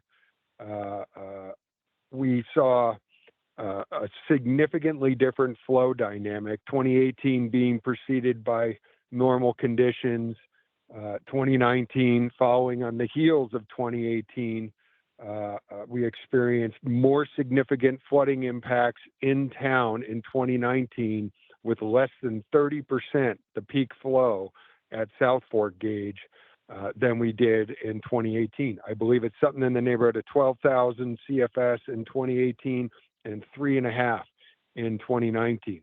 I personally was in a position to eyewitness much of this dynamic. I raised all that and was told that the stream gauge that the state installed prior to those two flood events had not been around long enough to take those flow readings into account. And granted, those flows were never actually documented because nobody saw fit to do so. Unlike the South Fork gauge, which didn't record flows, those peak flows were extrapolated. And I suggested, why not do that extrapolation to get at least a ballpark idea of what those flows looked like at the Spring Hill gauge? Because at the very least, it might provide enough evidence to undermine the assumption of 100+% flow transport from South Fork to our weak spots around town. Based on my observations, that assumption of 23,800, 23.8 showing up at town when 23 is up at South Fork can't be right. It just cannot. And I don't know what the right answer is, but I am curious if you guys have done anything to grapple with the data that we do have available to us. I understand it would take some work on the part of the DNR to come up with some reasonable amount of accuracy on all of that, but it seems to me misguided to just ignore it. Thank you, Peter. I think we'll be able to speak to that a little bit in our next section that John is gonna step us through. So maybe let's dive into that in the interest of time. And I think we'll be back to Q&A after a few minutes on that. So John's done a little bit of looking into the capacity for absorbing losses in the reach. And otherwise, I guess there's only a couple slides, so I can be your Vanna White if you need me to. Yeah, we only got 2 slides on this one. Oh, question online. Sure. Can we hold that question online for just a few minutes until we get to through these next couple of slides? Is that Sure. from the mayor? Okay. I'll read that question in the meantime. And Peter, your question as well. We'll get to in a bit here. Okay. Yeah, I can't handle people behind me, so. All right. So what Doug asked me to talk about was this kind of the third method of modeling or development of the hydrology for these things. We call it the third method because it is lowest on the totem pole. It's the one we have to go to when we don't have gauge data. We're struggling with regional regression equations, things like that. So what the rainfall runoff method is it's that model you guys are thinking in your head. It's taking the topography and you're putting a storm on top of it and trying to figure out what's coming down through those rivers and streams. This is the type of modeling that does start to get into looking at attenuation by different soil types, different land cover, different things like that. It may seem more intuitive, like, oh yeah, that makes sense. Water goes downhill, gets bigger as it goes downhill. But with the number of different variables that you kind of are trying to put into this model to reflect these things, your accuracy starts to degrade. So you're having to make a whole lot of guesses on these things to try to get them to go. Forget what's on this side. Okay. So this is what it looks like in the computer program. You break it up in these different basins. Some might be mountainous, some might be out of the plains, some might be, you're thinking Muddy Creek or up the Teton or Spring Creek, whatever it may be. It's great for throughout the DNRC. We do different types of this model for different things. I worked with DNRC a long time. I worked in water rights. I've worked with dam safety. I've worked with floodplain. I've been all over. There's really 3 different tiers of water that we look at when we're trying to do this. So on the water rights side, Peter works with, our folks in water sciences work with, those are kind of the low flows. Those are the things that we're worried about if we're going to get water out in the fields, whether we can water our hay. So we're looking at how much water is that gravel swallowing up as it comes out of there? How much is being diverted by somebody? Even to the point, sorry, I lost my thought there, or how much is stored in the reservoir or something like that.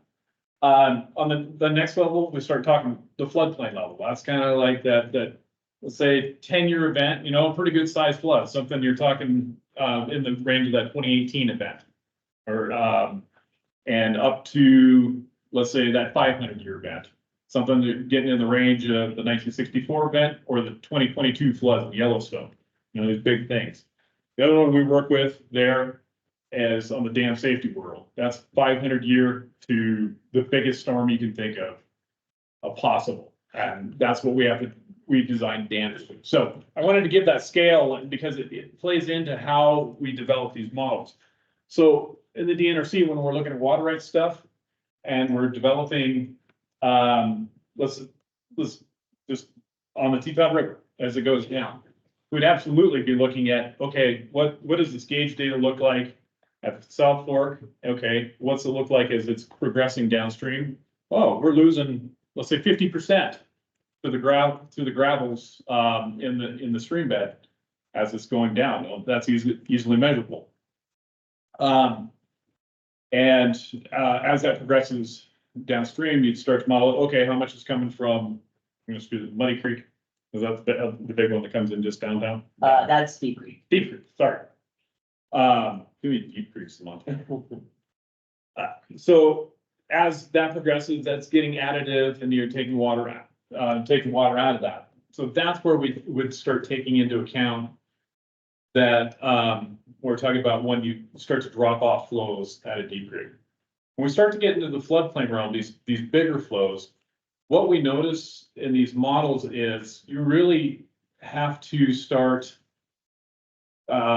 taking or eliminating that infiltration as it goes down. So you're looking at it, and what happens a lot of time, you get these big flood events, there's precursor rains, there's other, these aren't just like this, well, sometimes there's a single storm event, and that might be it, but a lot of them are not. The 2022 floods in Yellowstone were not like this, oh, we had a cloudburst and it went downstream. So they're charging the aquifers, they're filling everything up, they're filling up what little reservoirs they have. So all of a sudden that water has nowhere else to go. So that infiltration is gone. And that's kind of what you guys are talking about between the 2018 and the 2019. I totally understand what you're saying. If there was a good sized event in 2018 and those gravels were dry as a bone and it was kind of this single big push out of the mountains, it probably did swallow a pretty good chunk of that event. And then 2019 came around. If those gravels weren't dragged down there right to the brim, yeah, that water is just going to skate over the top and come down with not a lot of attenuation. So as we look at these and the models that I've done in the past, and I'm kind of speaking from dam safety, when we try to get them to react like what the basin is doing, we've got to turn that all the way off sometimes when we get to these bigger flow events, because that's what the gauge data is telling us, is that water isn't attenuating as it's coming down. It's not being swallowed up by something. It's already full. And or other ones we've seen are just frozen. The other big part about these models that you're doing, what are we calibrating these models to? What are we comparing them against? It's the gauge data. So we don't just build these things like, oh yeah, this is how it goes, this is what's coming down. We're like, we have to have some real world data to tie this to make sure the darn thing's working correctly. So again, we go to different gauge data. With if we got a gauge like that South Fork gauge right there, great. We can see what's coming out. We can look downstream what's going on with the Dutton gauge. Okay, we can kind of play with this and see. We're gonna take a specific flow event. Okay, how's that all?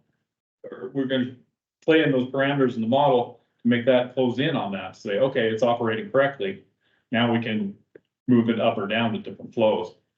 So I probably just poorly explained that, but the other, if we use this method, the other thing we'd be sitting here discussing and kind of going over, what storm event would we be looking at? There's a whole bunch of different storm types out there, different events and how they come down. You know, would we be talking about just one cloudburst over a 50-mile area somewhere way upstream that's coming out and it's getting as it comes down, it's kind of attenuating out a little bit? Or is this one of those big events like 2013 in Colorado where you had this huge Gulf storm just come and sit for days and days and days and just pour rain on the area? And so that there was no way for that water to attenuate. So it just came out and destroyed a lot of stuff in that particular case. But aren't you already making that assumption with the other method? I think in several meetings we've had before, the discussion has been, well, we have to make an assumption about what that storm looks like. So by definition, you already are. You may not think you are, but you are actually already assuming a certain profile of the storm for your formulas to work. You're not wrong there, but if I would rephrase our assumption as we're assuming that the gauge record is an adequate representation of the flood risk going forward. So we don't do any, we don't plug in into any of these calculations, how many inches of rain, what the snowpack was, what the soil moisture was. None of that goes in when you're doing the gauge record. So it is, but you know, I'm not gonna hide what our assumptions are. Using very conservative assumptions to say this is the profile of what this would look like. Well, I mean, it's conservative, but it's data driven. So yeah, so that, I mean, it's an assumption that I'm comfortable with to say the gauge record going back to 1964 is an accurate depiction of, you know, the height of the crowd of people that you might expect next year to show up, the types of peak flows you'll expect to see on the Teton River are represented in that gauge data. If it turns out that the climate shifts, that the weather pattern shifts, another 100 years goes by and you don't see a flood anything like 1964, then if you did the analysis again, you'd get a much lower estimate for the 100-year flood. Maybe you'd say we don't want to factor in that 64 flood anymore, but you would need to be that far in the future to start to be confident that the weather patterns have shifted in such a way that it changes the flood risk. And that's not something that when we're developing these maps for right now, this gauge data is the best data we have available. And like I said, the key assumption is that the types of, you know, that the hydrology is the blanket term for that, is gonna be static over time. And while that sounds like a big assumption when it comes to a year after year mindset, if you start talking about decadal timescales or longer, it does tend to average out. Again, that's based on looking at how different watersheds behave all over the nation and the world. So I'm just sort of throwing that out there that's how I would summarize what our assumptions are, and they are assumptions that I'm comfortable with professionally, but I understand it's not necessarily the case for everybody. I would simplify that a little bit. Please. Gauge data has a whole heck of a lot less assumptions than trying to do a rainfall runoff model. There's a lot of things you're having to do, a lot of guesswork on this. Even, you know, back to the storm events, the last one I did of these for a dam project, we spent $100,000 trying to figure out what storm we were even going to design to. And what is one of the storms that we have to design for? 64 up here. And that is one of the storms we look at. Springbok Creek, I forget what year that one is. Colorado is the other one. So these are real world storms that we work on there, but that we're still making an assumption there on how that storm will come in and what it would look like. The gauge data takes a lot of that out of it. It's using measurements from the streams. And again, we would just go back and have to calibrate to that data because it's that real world. If we use these methods. So I guess, and what I'm trying to convey with this is the reason we don't use these things. This is the reason we use them in water rights and things like that, to get a good idea of what's going on with the stream system. But when we're talking these bigger events, there's too many other factors that go in, and so that gauge data is the one that is the highest priority to use. So what was the gauge data for 64 and 75 at the South Fork Bridge? 64 was 50 something. Yeah, that. 54,600. Oh, You took that. That came from a gauge, because you're using gauge data, but you're also using wild guesses for 64 and 75, and you're kind of muddling. And if you're gonna use, just take those gauge data, the blue on the right-hand side, use that if you're gonna use gauge data, but you're guessing on 64 and 75. 64 is not a guess. What he means by the indirect is they would actually, and I've done this in the field, and it works really well. Is they went out and surveyed that cross section. They knew the depth of that, they knew that cross section, and so you can tell what that how much water has come by that. And that's why the USGS goes out immediately after a flood. Same with 2022 floods in the Yellowstone. They were out there marking those high water marks, measuring those cross sections, so you could calculate what that flood, the flow rate of that flood. So when he says indirect things like that, they were out there doing that. It might not be, there was the cork inside the gauge, or I forget what the old measurement devices with it's the little wheel of paper. So I wanna jump in real quick. We're getting up towards 3. I think we can go a little bit over 3. That's no problem. I want to jump on a couple of things for the online folks in particular. So Peter, thanks for your question. We may not be able to dive much deeper into it today. We do have Todd Blythe on the call, and I won't necessarily put you on the spot, Todd, but he is from that sort of water sciences side of the house at DNRC. I think he's worked with you, Peter, quite a bit in the past. And in case Todd wasn't going to be able to make it today, I think we sort of made sure to discuss a bit with Todd before today.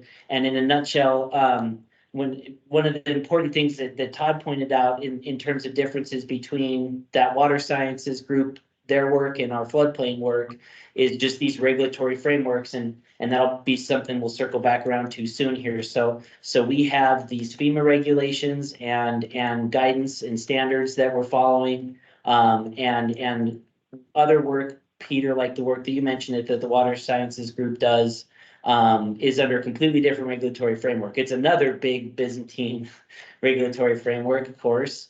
So Todd, I just wanted to see if you wanted a chance to add anything, or speak to that more directly. Like I said, not to put you on the spot, and in either case, thanks so much for hopping on today and listening in.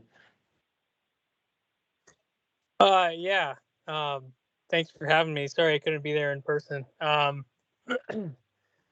don't know that I have too much to add. Peter, I can, address some of the things in your comment, like, measuring high flows at our Spring Hill gauge is like, say, in 18 and 19 was actually not possible for a direct measurement. We would have actually had to do what the USGS does and do an indirect, because we can't get instrumentation across the channel when it leaves its banks there. It becomes this half-mile wide beast that goes out through the cottonwoods. And that's why we have not recorded any of those peak flows at that specific gauge site. In terms of the losses from the top to the bottom, it's really hard to say. When you think about that infiltration into the stream bed, there's like these two things that you have to take into consideration, which is the area that the water is covering, which obviously increases when it goes on the floodplain. But then you have to take into account essentially the porosity of the stream bed and the floodplain, which dictates how much water can enter the ground in any particular place. And because we don't have peak flows between our gauge and the USGS, we really don't know how the attenuation changes above about 300 CFS, maybe. And I think you mentioned that in your comment, Peter, we'd be kind of extrapolating into that terrain because we don't have any data to inform it. And I think in terms of the regulatory stuff, you kind of covered it, Doug. We don't, we helped USGS in 2022 with a lot of flood mapping and indirects and flood frequency stuff, but it was purely that like science side of it following we had to actually go through very strict data protocols that they defined, and they wouldn't accept anything that we did unless it conformed to their standards and went through several iterations of review from them. So it's a little different world when you start looking at floods. And while we might, produce data, we certainly measure floods at gauges where we can do it. So we are involved in that, and we do indirects. We're kind of really more on the like those science method sides that have been developed by others, rather than the kind of regulatory things that FEMA would say, this is how you need to do this for flood frequency. So this is Peter. Is it possible at this point in time, several years later, to do that to FEMA's guidelines? Now, I mean, we know what the stage height was. I went and pulled those, and they were within 0.8 of one another, 18 and 19. I think it was 6 feet at 18 and 5.2 feet at 19. Is it possible to do that work and find out what the flows were at Spring Hill at this point, or is that not possible? Are you saying like get a 100-year flood number, or just get like what the discharge in 2018 and 19 was? What the discharge was in 2018, 2019. It's possible, yeah. We actually, this summer, we started a new direction of indirects in Water Sciences Bureau, where we're flying LiDAR around all of our gauge sites, so that we can actually do these indirect calculations when we can't get out there and measure in a channel like the Teton. And then right after a flood, or even during a flood, we can go out with survey grade equipment and collect elevations of the water surface, which that's how we would come back and calculate the discharge from the water level height. And I mean, yeah, we have the stage record, so we could use that to pin an indirect. The problem is we'd be using 2024 channel topography, and Well, I don't think we've had different. anything approaching flood flows since then. So at that location, I don't think we'd have any issues with that. I mean, essentially all I've been asking is, let's just take a look and see whether or not my eyes were fooling me, or if there is something to what I'm saying, because right now the assumption is 100% efficiency of transport from South Fork to town. And based on what I saw between 18 and 19, that can't be true in a normal year.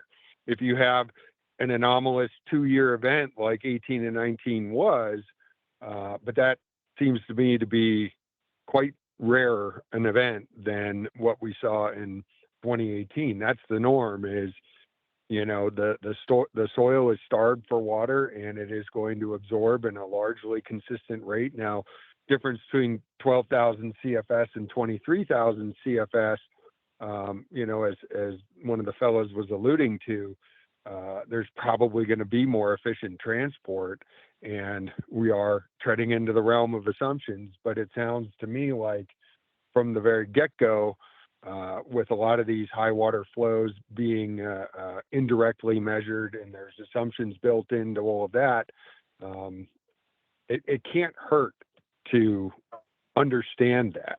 And if it takes some of that 100% efficiency of transport off the top of that and changes the 100-year flood flows down at our weak spots closer to town, that could result in a less damaging flood zone map in through town.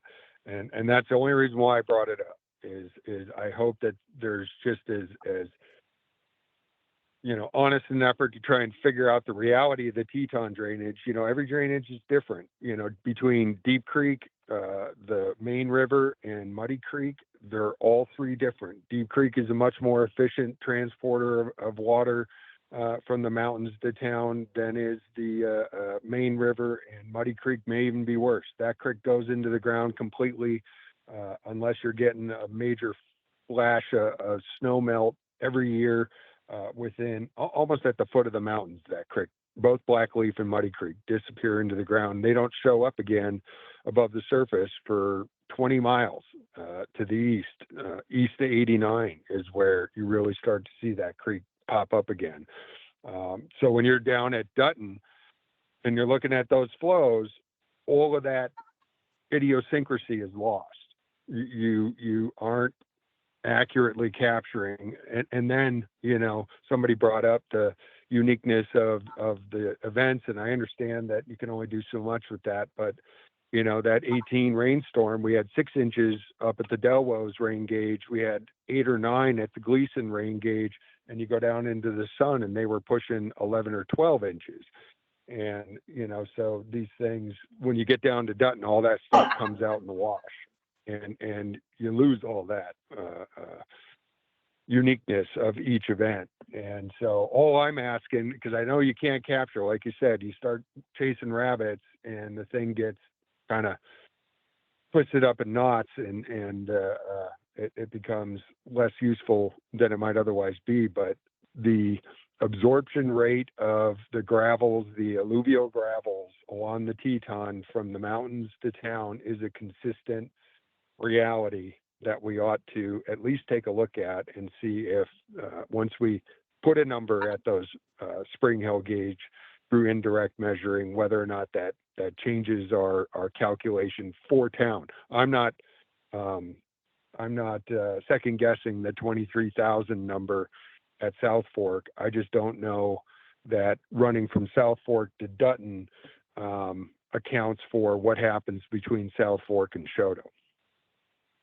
Hey, Peter, this is Doug. Thanks so much for this info. I'm just going to let you know what my note says. How I've kind of summarized your points is that, you know, and I think this hits on a lot of the concerns that have been raised is now that we've kind of got some of this vocabulary from the presentations today, you know, the interpolated flow node approach between those two gauges may not be adequate to capture some of the nuance of all of the different drainages that come in, and that is maybe one way to summarize the concerns.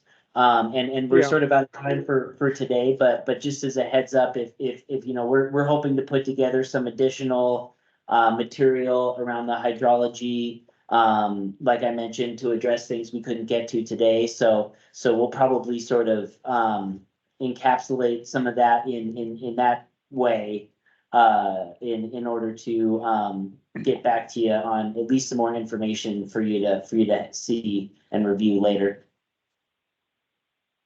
Fantastic. Appreciate it. Yeah, and then the mayor had a question in the chat. I don't think we'll have time to get to that, Mayor, but I just wanted to acknowledge that and summarize it as well. It was, and this was something that got brought up in February as well. Comparisons to the Teton versus the Sun, and we have more data on both, and some flows went up and some flows went down. We didn't get to that today, but I'd like to follow up and provide some explanations there. How do we do that? Because that was actually one of the points I had. It's counterintuitive. And to me, is it the same model? We're using the same model. Yeah. So that's the very short version, is that, you know, you don't know how things are going to change or come out. You sort of dive into these methods and river by river and gauge by gauge, you can change. Drainage that's 10x the size of another. Yeah. The same assumptions, the same model, the same data, Yeah. the same methodology, and one goes up 50% using the same model and one drops 15 to 20%. No, that's a great question. That tells me there's an issue with the model. I mean, it doesn't make sense to see that wide variability. I agree, and I because we've eliminated topography. We've already said we're not using that. We've already said we're not talking about storms. We're saying it's a model. So how can a model taking a 10x size basin in roughly the same geographic, same everything, and yet it changes that much. That's That's a what I think- massive swing that I Yeah. just can't reconcile. I think that's a great question, and I think having the Sun and the Teton rivers to compare as an example, I'd like to kind of tease that out and like I mentioned, follow up with some documentation that you can review in a little more detail. I don't have a number off the, or an answer off the top of my head. Thanks for clarifying. Sure. there. So that both are based on gauge data, correct? Correct. Yeah. So that's not, it's not a model that's associated with that. It's just based on the gauge calculation. But you use a model to get to the The mathematics, the statistical model. The Yeah. model to get to your 1% chance is a model. Yeah, I mean, I Or think. it's just more calculation. Apples and- I would categorize Yeah. it, It's, and to differentiate between, the floodplain model, which is. right, so it's not a model like this, but it's a statistical The equation. mathematical Mathematical model. Yeah, Okay, it's a mathematical equation. All yeah, right, cool. yeah, but either But way, it's the same. I guess Same that's what I point, get. yeah. It's the same, yeah, it's the same tool. yep. No, and it comes down to some combination of individual events and what was in the record before, and I think we absolutely should spell that out as an example. And I personally don't, it doesn't speak to me, it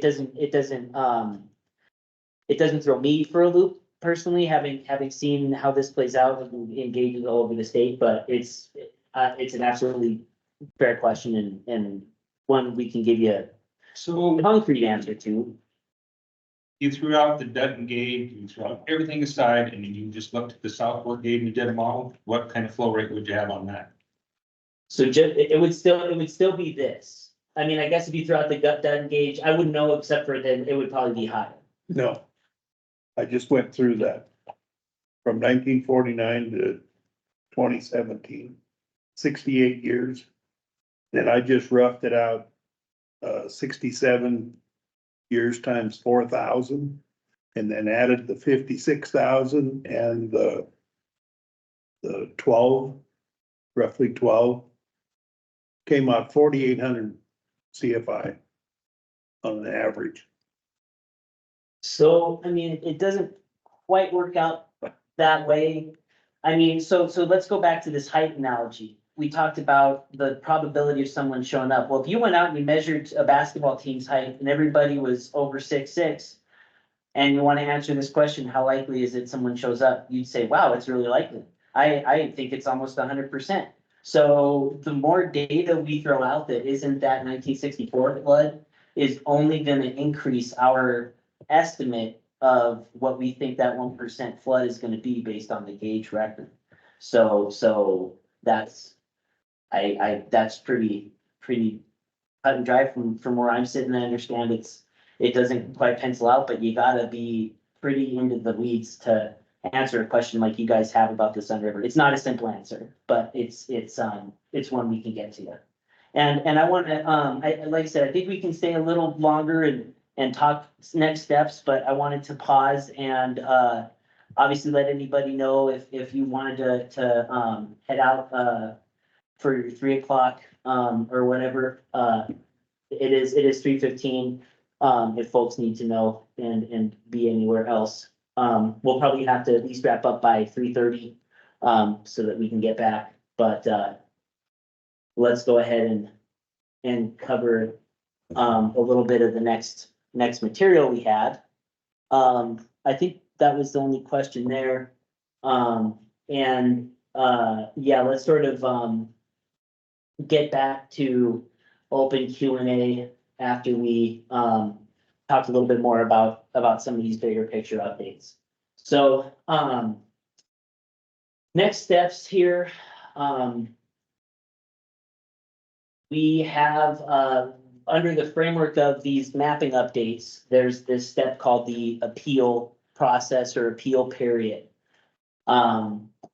This is a formal period that would be probably spring 2025, give or take. We wouldn't know for sure. We'll primarily communicate that through the local floodplain administrators to make sure there's awareness.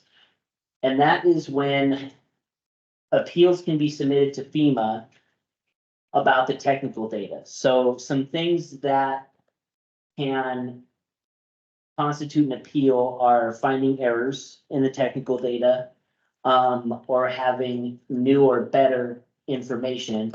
So, we're happy to answer more questions about folks who are interested in submitting an appeal.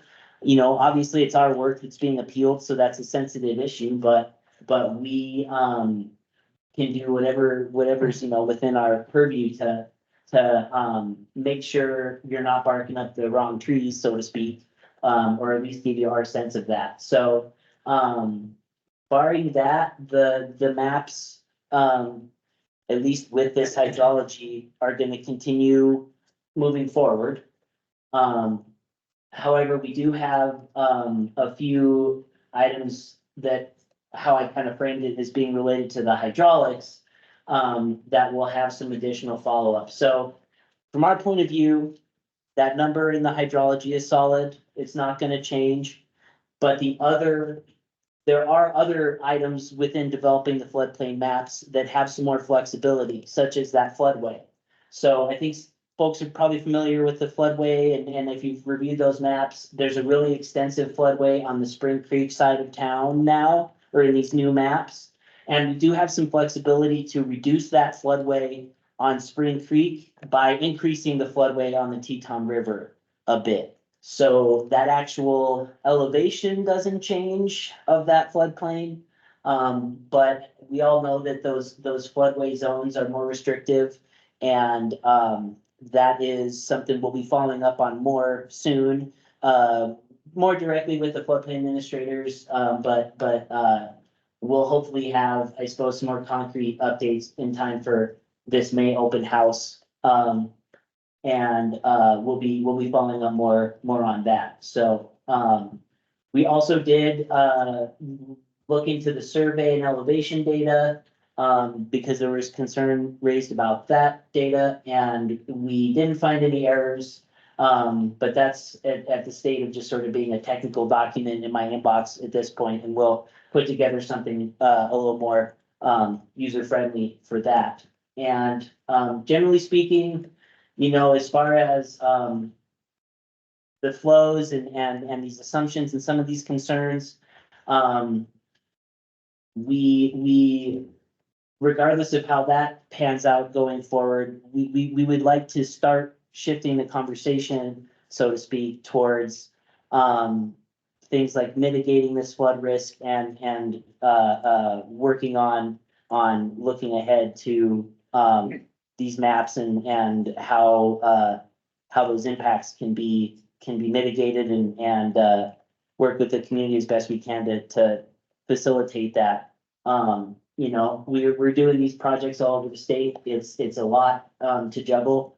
Teton has disproportionately really high impacts to your community, and we are aware of that and acknowledge it, and we want to be available as much as we can. And so that's from our point of view where we'd like to spend our bandwidth going forward, but we'll be back in a month and are available for follow-up, and we'll follow up as best we, you know, I don't know if we'll go full press release, but we've got a lot of avenues for getting information out there. So I mentioned working with the floodplain administrators, and that's still sort of our point of contact a lot going forward, but we want to make sure that they aren't the only ones receiving updates either. And I don't know exactly how that'll look on a case-by-case basis, but at least wanted to acknowledge that. So, yeah, without further ado, that was a long run-on sentence, but kind of some of the points I wanted to make sure we got out there today.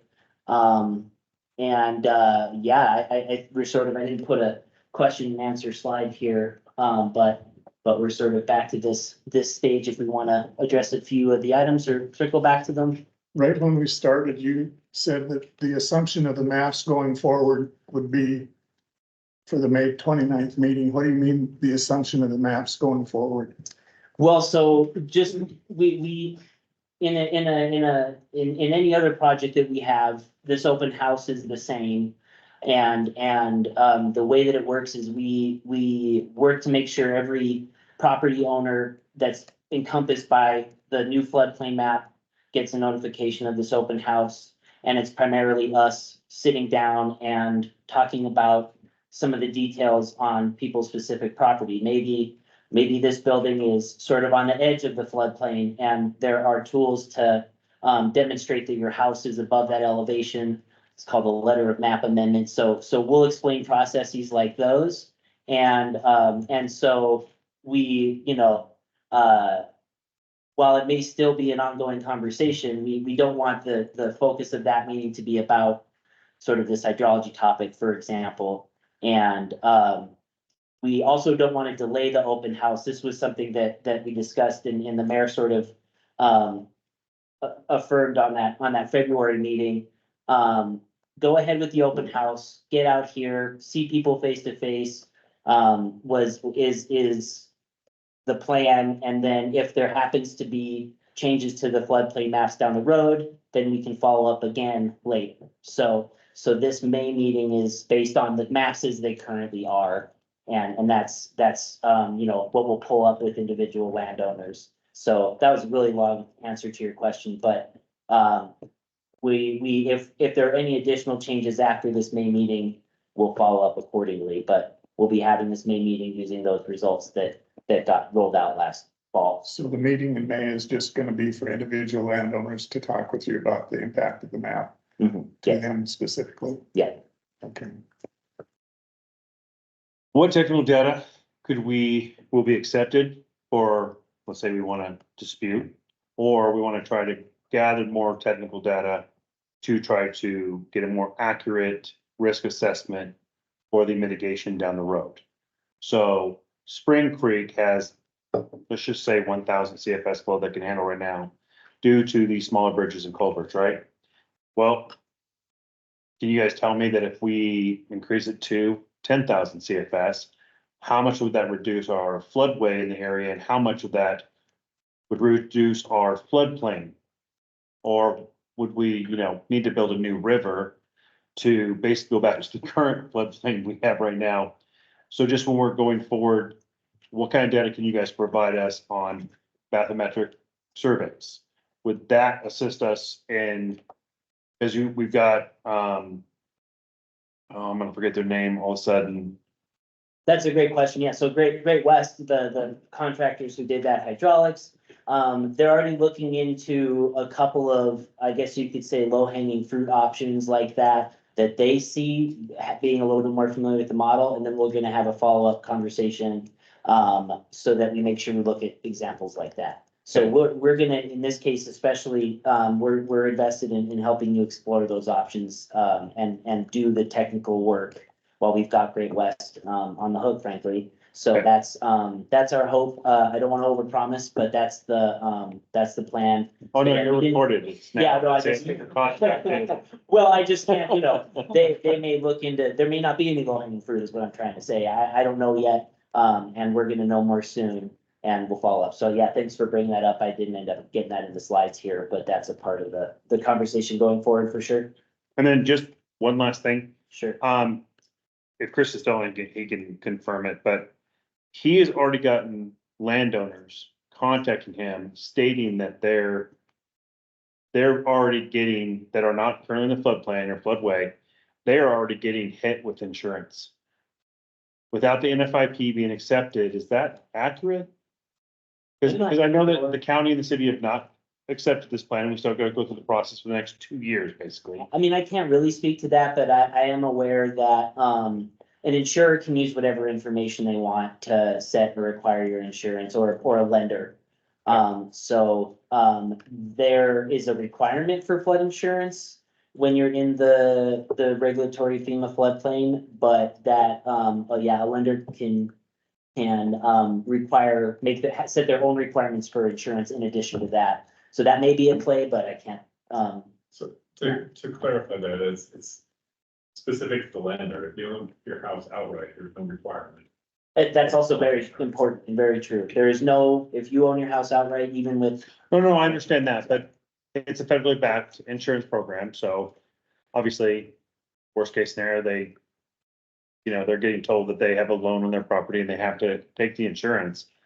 But without this being confirmed, and we're still in the initial stages, not even having an open house yet, and lenders already being hit with the insurance program, isn't that a little too preemptive of a, like, is there something that the landowner could look into by pushing back and waiting until the program is Yeah, accepted? I'll just say, generally, that doesn't take place. Yeah. As Doug mentioned, a lender can do whatever they want, but generally, you'll only see lenders reach out to homeowners that have a mortgage after the maps go effective, which in Doug's timeline, he mentioned the appeal period would happen in 2025.